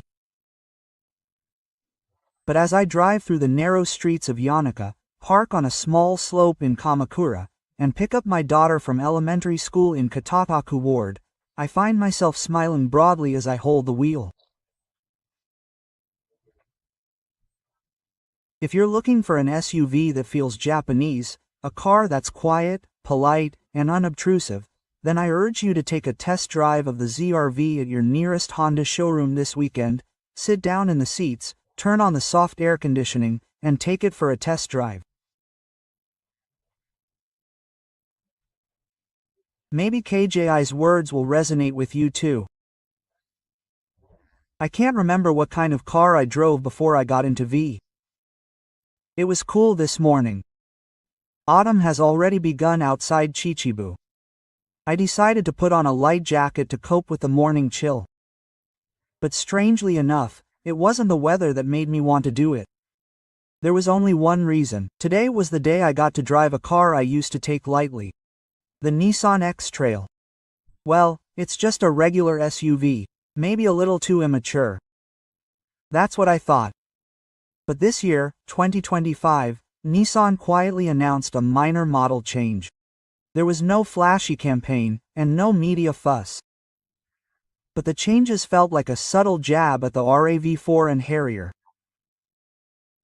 It's no longer a superior SUV. The E-Trail is back with a new mask. Cooler and tougher, like a 40-something dad coming out of the gym, dressed in a black suit and dark sunglasses. It's not there to flex his muscles. It just seems to say, I'm still here. And I'm still cool. I have a slightly unusual quirk. When I'm tired or want to reset my mind, I just go for a drive on an unfamiliar road in Japan. It doesn't have to be far. It just has to be quiet. This time, my partner is the X-Trail. The goal is simple. Cross the mountains and come down to the source. One car, one person, one day.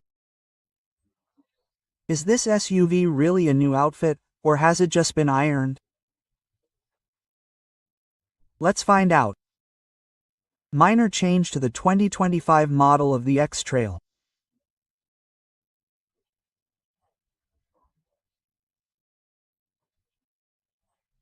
Summary announcement date: August 21, 2025. Release date: September 18, 2025. Main changes: daytime running lights LED, rear bumpers, cross black satin, silver overtone interior, Japs modern style, first Nissan to be equipped with Google, Nissan Court Intelligent Around View Monitor plus 3D View, new grade Rock Creek added for off-road driving.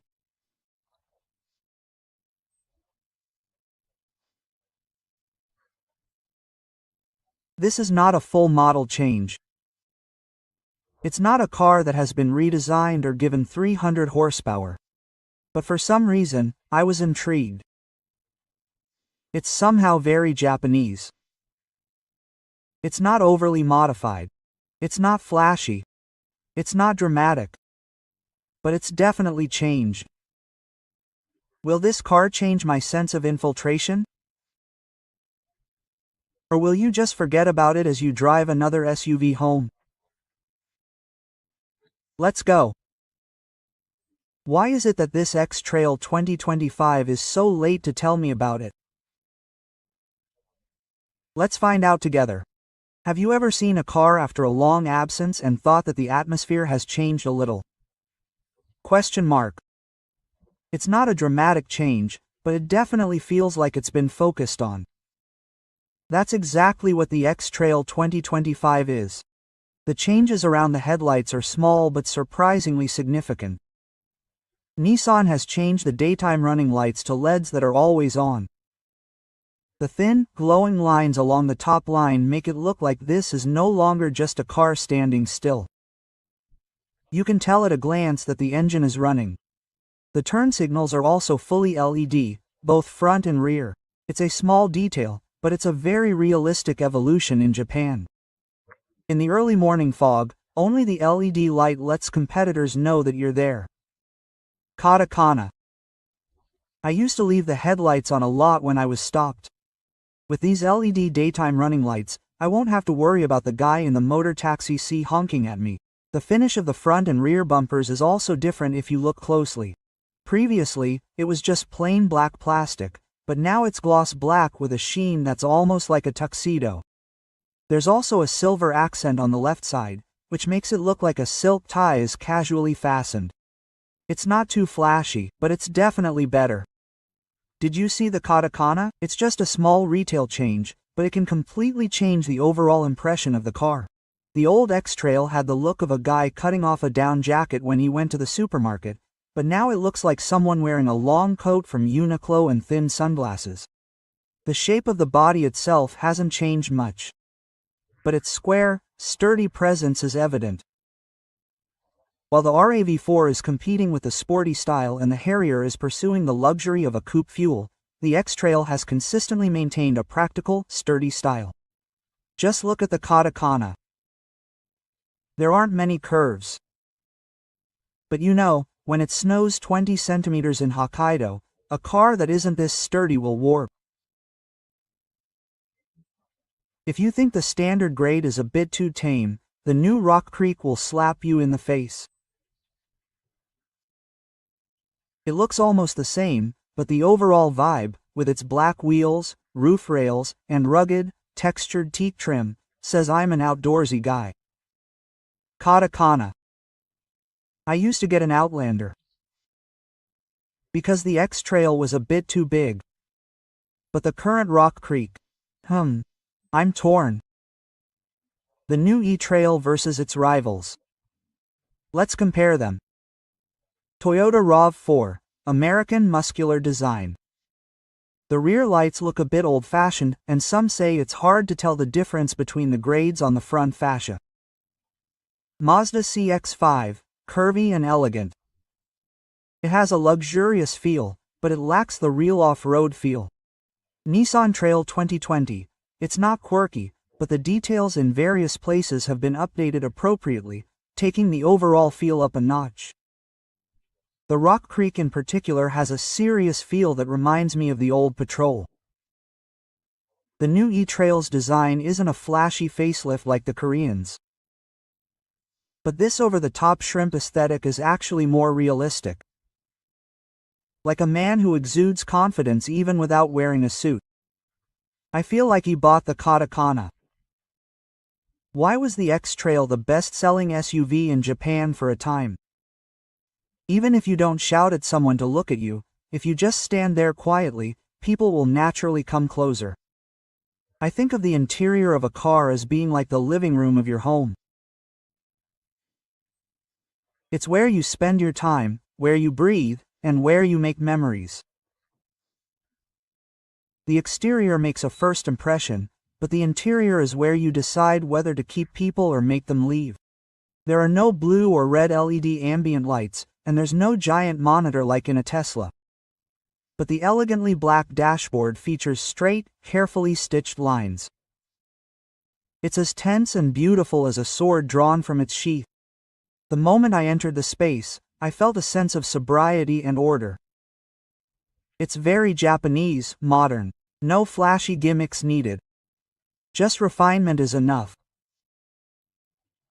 I finally felt like I could exhale here. Nissan chose fabric over leather. And it's not just any cloth.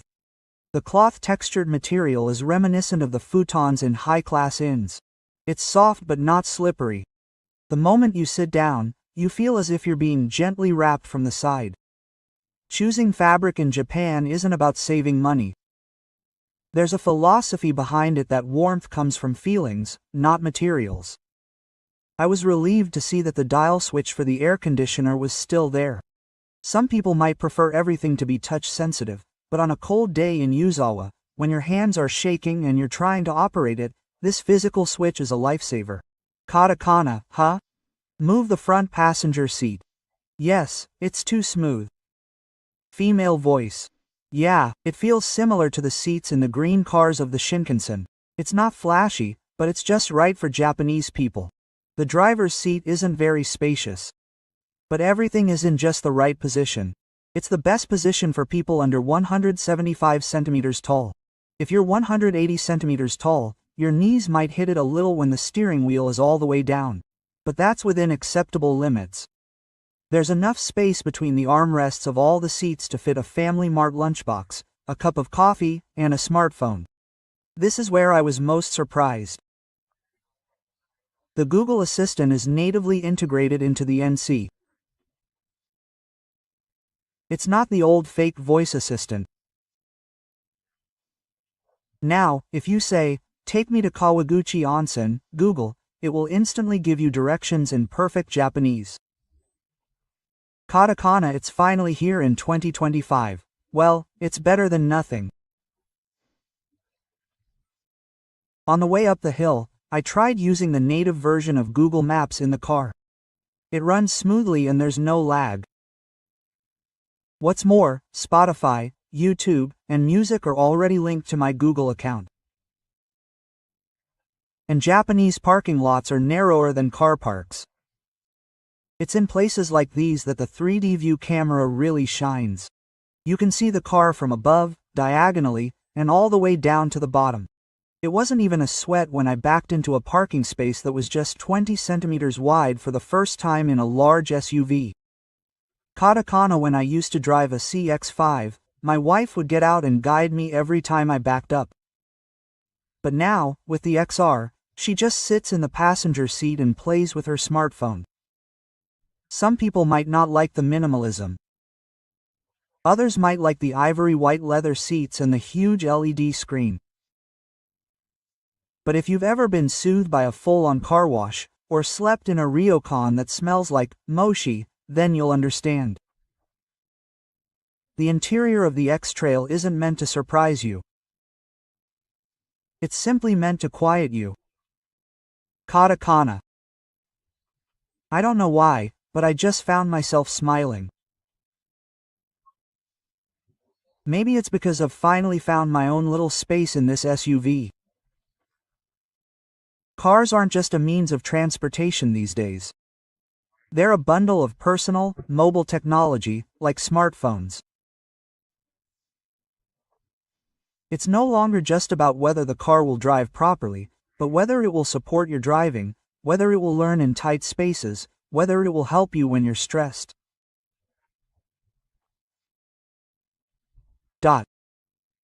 And finally, Nissan has woken up. For the first time, Google Assistant has been officially installed in a Nissan car for the Japanese market. Also Apple. No need for Carly or cables. Your Google account is in the car as is. It was an afternoon driving around Mount Fuji. I was tired and my stomach was starting to open. I quietly said katakana. HY Google, find a nearby ramen shop. 3 seconds later, 5 stores were displayed on the navigation screen. The number of stars, opening hours, and even a map were clearly displayed. I chose Ono's shop from among them and the car steered quietly in that direction. Using the original navigation system that came with Nissan cars back in the day to find directions felt like I was forcing myself to use a Nokia from 2006. But now it's like a completely different world. I never thought I would need this feature so much. The Around View monitor is a traditional Nissan technology, but this time it has a 3D view. When you put the car in reverse, a 3D model of the company is displayed on the screen. It can be rotated freely and you can see the left tire from above and behind. It's like looking down on your car from the sky. Katakana. Parking in Tokyo is like playing Tetris. But with this 3D camera, it feels like you're checking with a handheld drone. Add the Nintendo N sound effects to this and you can park like you're playing a game. Let's compare them. The RAV4 and CX-5 also have 360 degrees cameras, but they don't have a 3D rotation function. The XTRAIL gives you a sense of security, as if a drone is flying around the car to support you. Katakana. To be honest, I didn't like lane keep assist. I used to get a little annoyed when I felt like the steering wheel was moving on its own. But this time I've taken a look at it a bit. Driver support safety features, intelligent lane keep assist, blind spot warning, rear cross vehicle warning, automatic emergency braking, sign recognition system, intelligent around view monitor, nighttime pedestrian detection system. All the features work very sensitively. There are no annoying beeps and the steering wheel doesn't suddenly get pulled. It's like a close friend gently touching your shoulder and telling you, "Hey, there's a car coming on the left." It's a feature that's absolutely essential in this day and age. That's connecting your smartphone and car with an app. Katakana. I forgot where my car was in a parking lot near Shibuya Station. I opened NSC on my smartphone and tapped it, and the location was displayed with an accuracy of 5 meters. And when I pressed the FLH button, the hazard lights flashed. I was able to find it right away even in a parking lot that was like a maze. Katakana. Before, I had to take a picture every time I parked. But now Xtrail does it for me. A small but very valuable convenient feature. Every day I drive it, I love this car more and more. It's packed with little touches like that. Fully electric windows, front and rear seat heaters, and a steering wheel heater a must in Hokkaido USB-E and BC ports front and rear. Automatic rear-view mirror, electric rear gate, multiple sensors that can be opened and closed with your foot. This isn't a supercar, but it does take into account the small inconveniences of everyday life. The Nissan XR2025 isn't competing with Tesla. It doesn't force you to add a giant 20-inch monitor or a cosmic ray-like HUD. But it does have all the features you'd actually use in your daily life. Whether you're looking for a ramen shop or backing up in a supermarket parking lot, you'll appreciate how well this car works. A car doesn't need to know who's in it. But if it's smart enough to support you freely, then I think that's real technology. When evaluating a UV, don't just look at the way it looks in the showroom. You only see its true character when you drive it over mountain passes, over snowy roads, and through congested city streets. I've heard that saying before. So today, Katakana took out the X-Trail. Not on some test track, but on the real roads you and I actually drive on. The X-Trail 2025 is equipped with a new generation of good power. Don't get me wrong. This isn't a Toyota-style hybrid, but it's not a full-fledged EV either. In a way, it's a reverse idea. The gasoline engine only works to generate electricity, not to turn the wheels. So the car is always powered by the electric motor. It runs entirely on electric power, whether going uphill or accelerating. It's like charging your smartphone with a generator and using it to get around. It might sound a little strange, but when you actually drive it, it's surprisingly quiet and smooth. There's no transmission. There's no gear changing. Of course, there's no shock when shifting. Just step on the accelerator and it moves forward smoothly. It feels just like an electric car, but there's no need to charge it. E4RCE is Nissan's unique electric four-wheel drive system. It's not a traditional mechanical four-wheel drive. It has an independent electric motor at the rear and controls torque distribution to the millimeter. The tires never slipped even on the wet, slippery road surface with 30 consecutive hairpin bends downhill. Every time I rushed into a corner, I felt a sense of security as if an invisible hand was supporting the rear. Comparison with RAV4 There is a slight time lag before the high drive system intervenes in the RAV4. On the other hand, the E4 ORS responds immediately. It has the stability to operate with confidence even on slippery road surfaces. The accelerator response of the Katakana X-Trail is realistic. Press it lightly and it moves smoothly. There is no delay or hesitation. When I tried to overtake a truck in front of me on the 5-speed Bari highway, it accelerated from 60 km per hour to 100 km per hour in an instant.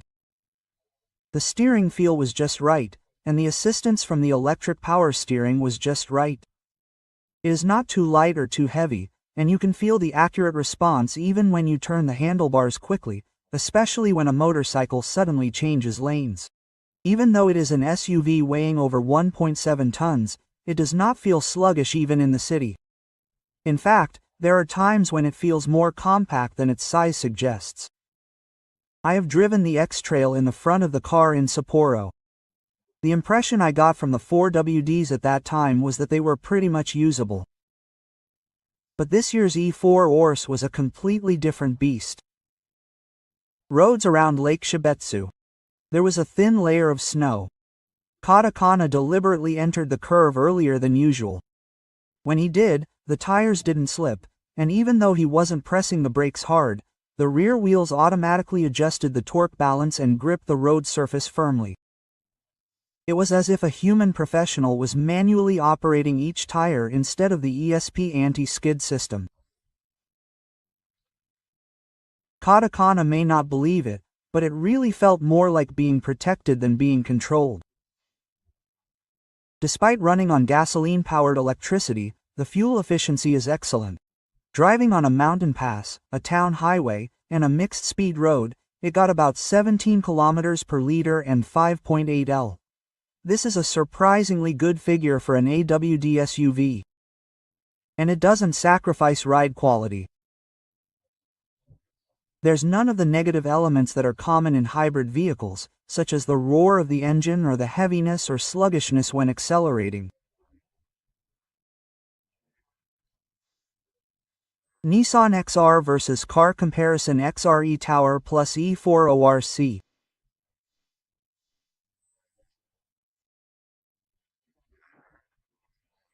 Smooth and powerful driving unique to electric vehicles. Excellent stability even on wet roads. Very quiet and comfortable. Toyota RAV4 Hybrid E4. There is a time lag when accelerating. Stability is average and not particularly noteworthy. Noisy when pressing the accelerator hard. First CX-5AWD. Conventional 4WD. Mechanical operation that feels one with the driver. Slightly unstable on slippery roads. Fun to drive, but slightly high vibration. Katakana. If you prioritize quietness, smartness, and fuel efficiency, the X-Trail is the best. But if you want driving pleasure and a direct feeling, the CX-Trail is also a powerful driver. Right, Katakana. The X-Trail is definitely not a car for racers. But if you drive it for a long time and drive it on various roads, you will understand. This is the type of SUV that does not show off, but silently demonstrates its power. Katakana. To be honest, at first I thought that a half-baked electric SUV would be boring. But now I feel a sense of security and a sense of being understood by the car. I think it's probably because they don't tell you to adjust it to their own tastes, but rather they adjust it to your driving style. If you think that X-Trail buyers are looking for a car with great value or high speed, you're completely mistaken. They could be the person living next door to you. They could be a colleague at work. Or they could be a dad planning to go camping with his kids over Golden Week. I asked my Katakana friend Sakamoto about this. He's the manager of a Nissan dealership in Kasiwa. He laughed and said, most of the people who come to look at the X-Trail are families. Some have just had a baby, while others are couples who are about to retire. Some are newlyweds. They're not here to show off their cars, they just want reliable transportation. Quote. Those words made me stop and think. It's not necessarily because you like a car that you buy it. It's certainly true that some people choose to buy it because they need it for their life. In Japan, a light, laid-back outdoor style is spreading these days. It's not about climbing steep mountains or going over steep roads. It's about pitching a tent and making curry in a nature park on the weekend. That kind of fun is becoming mainstream. The E-Trail fits that lifestyle perfectly. The car is tall enough to handle even small bumps without any problems. The luggage compartment can fit 2 sleeping bags, a folding table, and a cassette car. And best of all, the seats are designed so that your wife won't complain about your back hurting even if you sit for a long time. The RAV4 ADV is a bit too bulky. The Harrier looks elegant, but you don't pack much luggage in it. That's why so many people choose the X-Trail. Balance over flashiness, trust over strength, and practicality over assertiveness. That's exactly what suits the current Japanese style. Katakana. I can understand how they feel. I also went to choose a car when my son Daiichi was born. What I wanted at that time wasn't something to show off, but a reliable companion. This is what Sakamoto told me. Apparently, the highest grade G accounts for the majority of orders. The reason is simple. If you add the grade 10-2 option, the price ends up being about the same as the G, so you won't regret it if you just get the VG from the start. Sakamoto customers often say this. If that's the case, it's better to just go with the highest grade and be sure to get the right one. And the reason they choose the Rock Creek grade is because everyone wants to drive a car that's different from everyone else. They want it to look a little cooler. There are many such voices. And katakana. Even dads like me. Just the black wheels and roof rails get me excited. The sales volume of the X-Trail before the minor change in July 2025 was 1,379 units, a 50% decrease compared to the same month last year. But this is not because the car is bad. Japanese people are surprisingly rational. If they hear rumors of a new model, they avoid it. And when a new model comes out, they move all at once. Katakana. To be honest, there are people who won't buy it just because the color of the seats doesn't match the feng shui. Japan is a country. If it's right before a facelift, of course they'll wait. Who is the X-Trail for? The X-Trail is not a sports car. It's not a car for people who just chase after the brand name. It's for people who want a simple, just right life.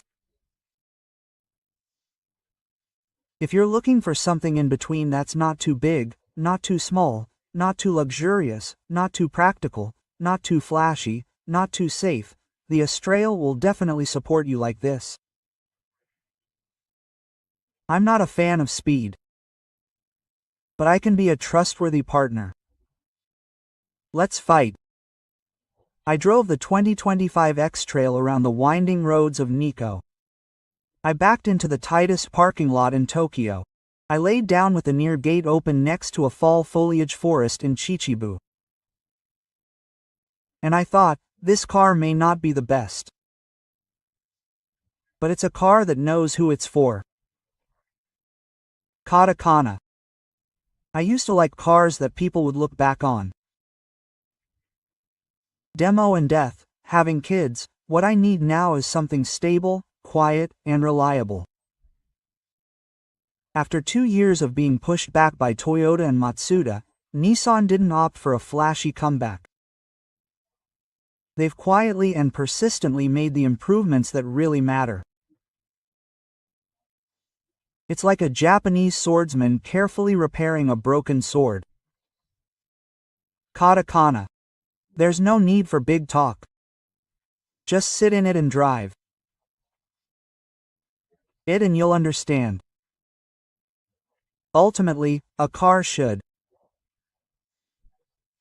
be a partner for life. You don't need speed. You need something that's right there with you right now. If you're looking for something sturdy, minimalist, and stable, but never boring, then I urge you to give the X-Trail 2025 a try. You don't have to decide right away. Just take a drive around the town you live in. Katakana. Maybe you'll realize something like I did today. This car isn't going to change your life, but it's a car that makes you feel like you're living your life to the fullest. Kana. If you're having trouble deciding right now, that's a good thing. That's what good cars do, they make you think.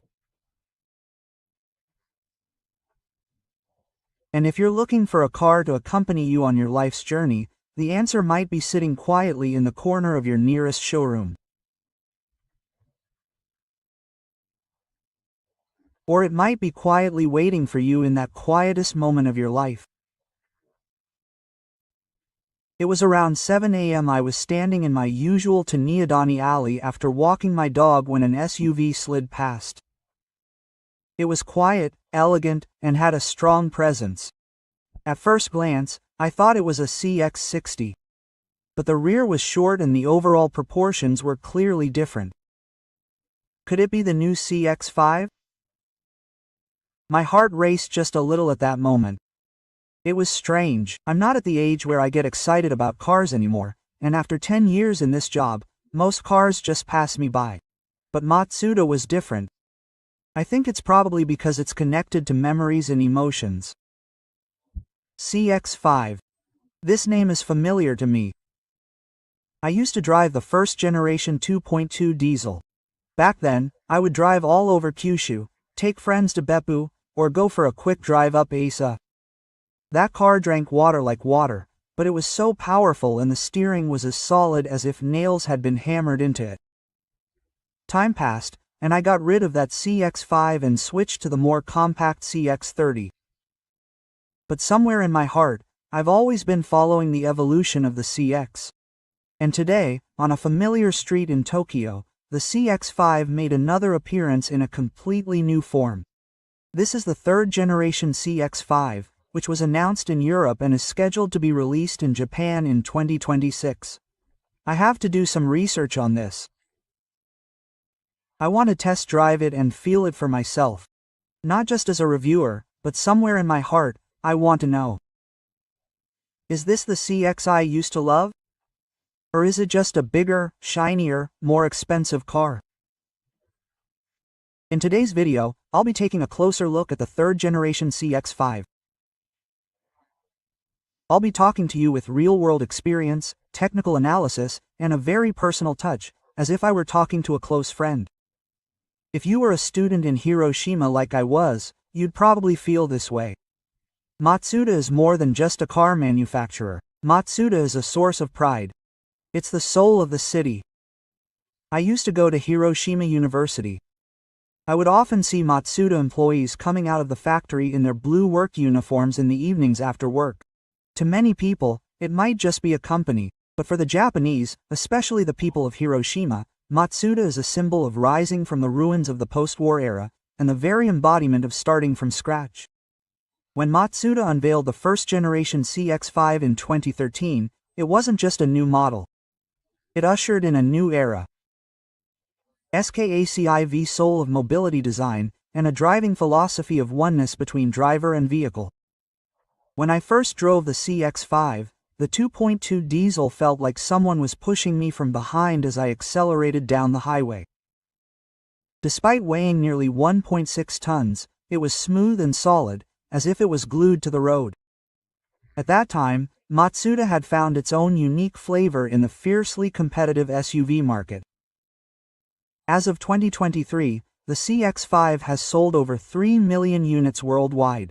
It has also established itself as Matsuda's best-selling model in Japan and as one of the nation's most popular SUVs.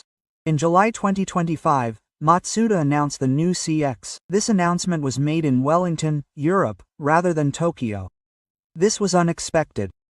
Why not Tokyo? Isn't Matsuda a Japanese company? But the answer was clear. Europe is the market where Matsuda is entrusting its future. Strict high gas regulations, premium-minded consumers, and a strong trend towards hybrid EVs. If it succeeds here, its presence on the world stage will be unshakable. In addition, Matsuda's designs are sophisticated and minimalist, a fusion of Scandinavian and Onyo-by-Asia influences that perfectly suits the European landscape. In other words, Matsuda is no longer Japanese for the Japanese. They are looking at the world. In a global competition where perfection, quality, and individuality go hand in hand with brand power, the Japanese car enthusiast community, of which I am one, has been counting the days for this new model. It's not just a minor change, it's a complete full model change after maintaining the same design for over 7 years. Here's what's expected of the new CX-5, the third generation.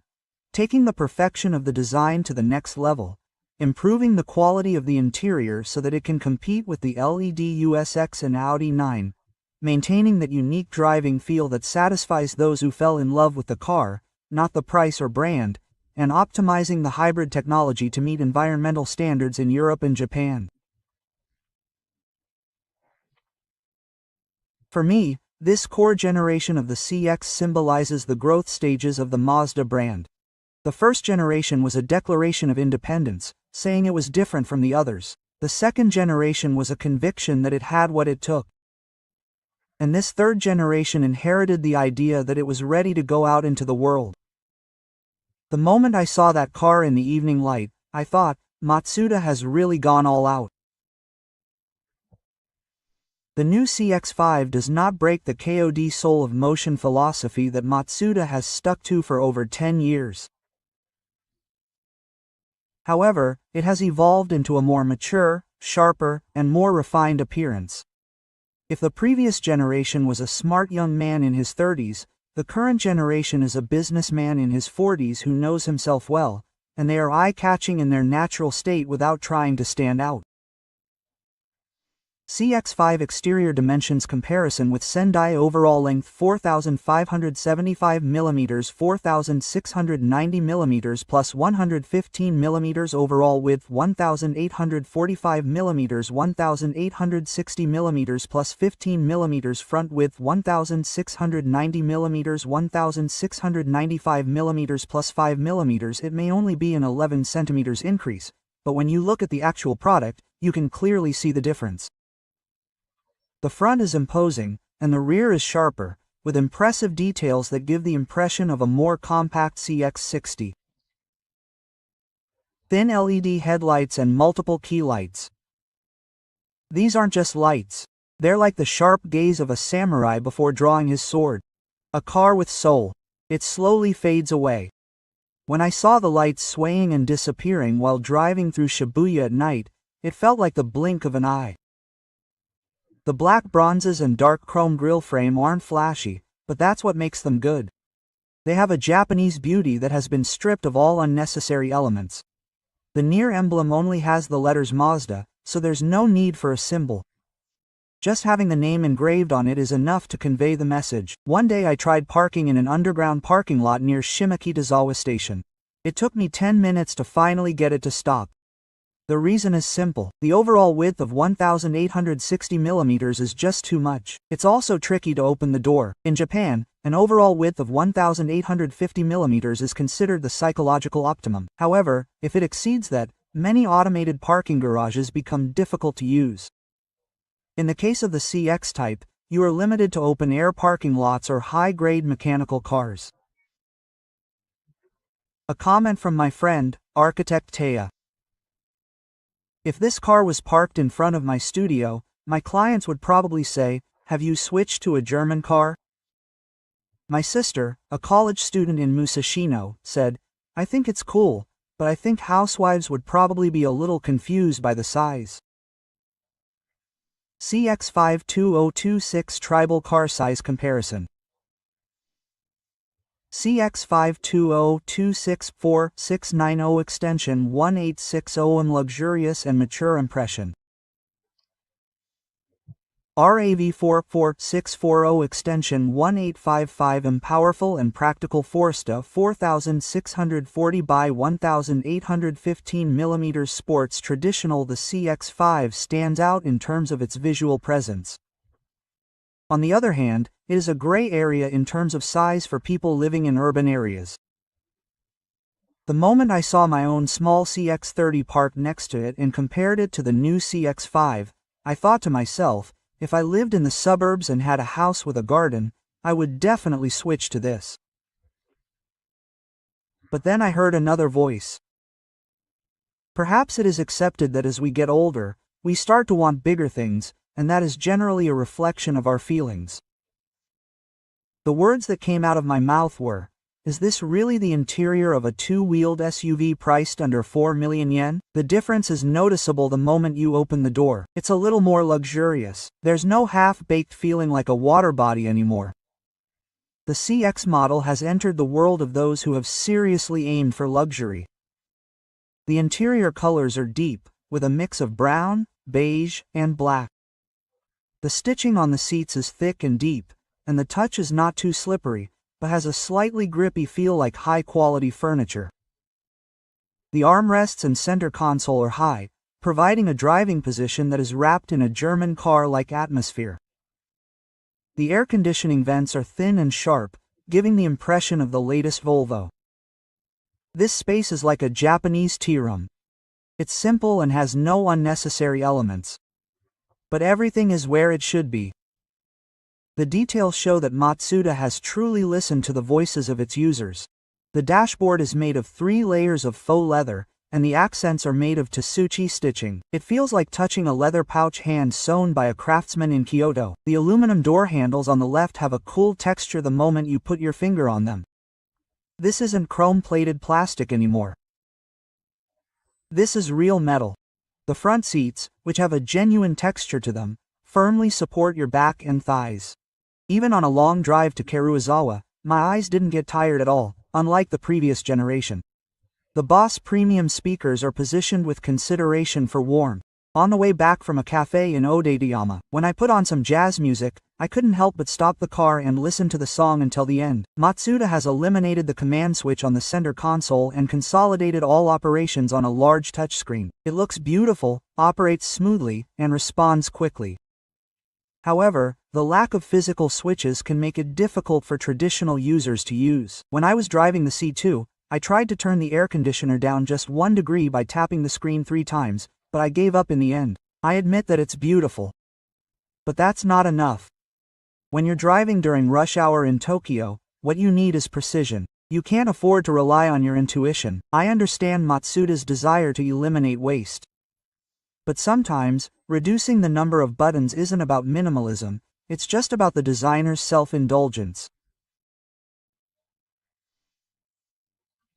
CX-5 RAV4 interior comparison. CX-5 has a large touchscreen made of real leather and aluminum, which gives it a luxurious feel but is difficult to use. RAV4 has more plastic than physical buttons, which is easy to use but not very impressive. Forester has 3 buttons made of fabric resin, which is practical but feels old.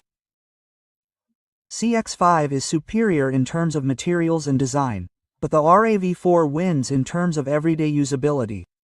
Matsuda is no longer playing it safe. They've made it clear. They're not the new Toyota. They want to be compared to Audi and Volvo. And that's clearly evident in this country. That day, I drove the CX-5 from the center of Tokyo through the 3rd district, via Odawara, and up to the mountains of Hakone. It's a road I've driven many times, but that day it felt completely new. The 2.2L diesel is no longer available. The new CX Core 2.5L for Europe is available only with Soline Plus Mild Hybrid Plus 68.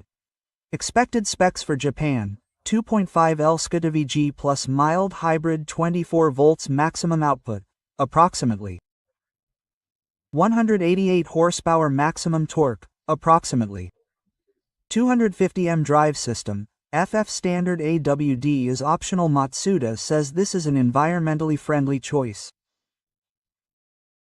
But diesel fans will definitely miss it. When I entered the Hakone Aining, the CX-5 answered my call. The steering is like a razor. The body responds precisely to the direction you turn. Although the body is longer than the Sendai, the center of gravity is low and the stability is excellent. The suspension is solid. The suspension is neither too soft nor too hard. The gear changes are smooth. The gear grip is unique to Tendai diesels. Even when I entered a corner at a speed of 70 km per hour with a body like Hakone, the body did not shake or overrun. It was a perfect sense of control. I returned to Yokohama and drove the CX through the narrow streets around Minato Mirai. Starting was very smooth thanks to the mild hybrid. That rumbling sound that is characteristic of diesels is no longer audible. However, the accelerator response is a little sluggish in the low range, and the strong torque of a diesel is not felt. If you have ever driven a diesel CX-5, you will feel that it lacks that snappy acceleration feeling. Am I a dismissalist? No, I am not. I just want to keep the advantages that Matsuda had. I am simply sad that we have given up on the best diesel engine in this class. I understand the trend of the gas regulations era. But somewhere in my heart, I still want to hear that roaring diesel sound again. CX-5 diesel versus new mild hybrid. The difference in driving feel is obvious. Acceleration, old model has a powerful torque feeling, new model is smooth. However, the engine sound is a little dull. Old model is more masculine, new model is quiet and elegant. Shifting, old model has a rocky ride, new model is completely smooth. On winding roads, old model has a stable feel, new model is more alert and easy to handle. Ride, old model has a little vibration, new model is quieter and more comfortable.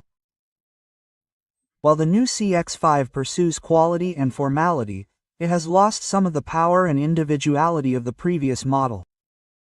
Long night drive from Hakone to Tokyo. Cruise control plus lane keep set. The driving experience was like entering meditation mode too. The seats hold you in place, the DOS sound is pleasant and the sound quality is excellent, and I didn't get tired at all even after driving for 2 hours straight. In Japan, the average daily driving distance is around 20 to 30 kilometers. Perhaps what is required is not power but stability. The CX model is 4,690 mm long and 1,860 mm wide. At first glance, it doesn't feel that big, but in Japan, 1,850 mm is the psychological borderline. I tried to go out for ramen with a colleague that day. I tried to park in my usual multi-story car park, but was turned away due to width restrictions. After going around 3 times, I finally found an outdoor parking spot. In this country, space is more precious than money. Just the larger the number, the more it interferes with your life. As I mentioned earlier in the interior section, Mazda has done away with the command knob and physical switches, integrating everything into a large touch panel. When stopped, the controls are smooth and the appearance is beautiful and luxurious. When driving, it is difficult to operate, so caution number 3 comes in. In a country like Japan, where there are many intersections and traffic signals, and many of them are small, there is no room to swipe 3 times to adjust the air conditioning while driving. From the message board, Matsuda is only making cars that look good in the showroom and not thinking about the people who actually drive them. It's the same as Volkswagen in 2022. Even though it looks good, it was so disliked by users that they ended up bringing back the physical buttons. From 2026, the CX-5 will only be available as a gasoline mild hybrid, and the diesel will be discontinued. This will be a big loss for many users. People who drive long distances in places like Hokkaido and Tohoku, people who value powerful torque and long-term performance, and Matsuda fans who are fascinated by the wild driving. This may be the last chance to see the Matsuda L SUV on the North Road. Let's move on to the price. The previous CX-5 2023 model started at around 1.85 million yen. However, according to leaked information from Europe, the new model is likely to be released for 3.5 million yen. Base grade expected price Japan CX model 2023 1.85 million yen, CX model new model 2026 3.5 million yen, 3.8 million RAV4 3.456 million yen, Forsta 3.234 million yen. Some of my friends said this, then I'll switch to the CX60. Or maybe I'll go back to Toyota. From the message board Kaku.com, the CX-5 Japan ONS group on Facebook, and the YouTube comments section, it's the best car. The interior and texture are good, and the ride is impeccable. But even if it's easy to drive, it's pointless if you can't park it. In the past, the appeal of Mazda was the balance between practicality and passion. Now, I feel like only passion remains. It's not a size that my wife can drive, so no matter how much I like it, I can't bring myself to sign the contract. I really like this car. I really like it. But I live in a rented house in Tokyo with a small parking space and a limited income, so I'm no longer in a position to buy it on impulse like I did when I was younger.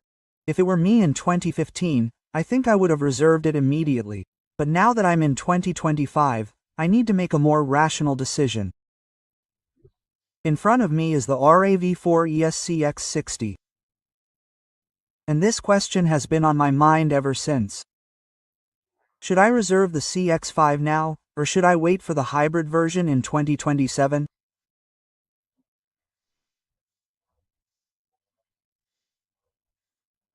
CX5 versus RAV4 versus comparison. Design. CX5 has a mature impression. RAV4 is compact and massive. Forester has a traditional and stylish interior. CX5 has a minimalist design that is close to luxury. RAV4 is practical and spacious. Forester is spacious but has a slightly old-fashioned driving feel. CX5 is smooth and solid. RAV4 is comfortable. Forester has a solid and solid hybrid feel. CX5 is mild. Full 2026, scheduled for 2027. RAV4 high-performance hybrid is stable. Forester e-Boxer is comparatively powerful and fuel efficiency is also questionable. In vehicle, CX5 3.5 million yen, RAV4 3.4 million yen, Forster 3.2 million yen. Ease of use in the car. CX5 low. RAV4 medium, Forester high. Overall emotional value. CX5 strong. RAV4 neutral, Forester emphasizes peace of mind. The CX5 is a cut above the rest in terms of design and execution, but it also requires compromises in terms of practicality and cost. So is Matsuda the right choice?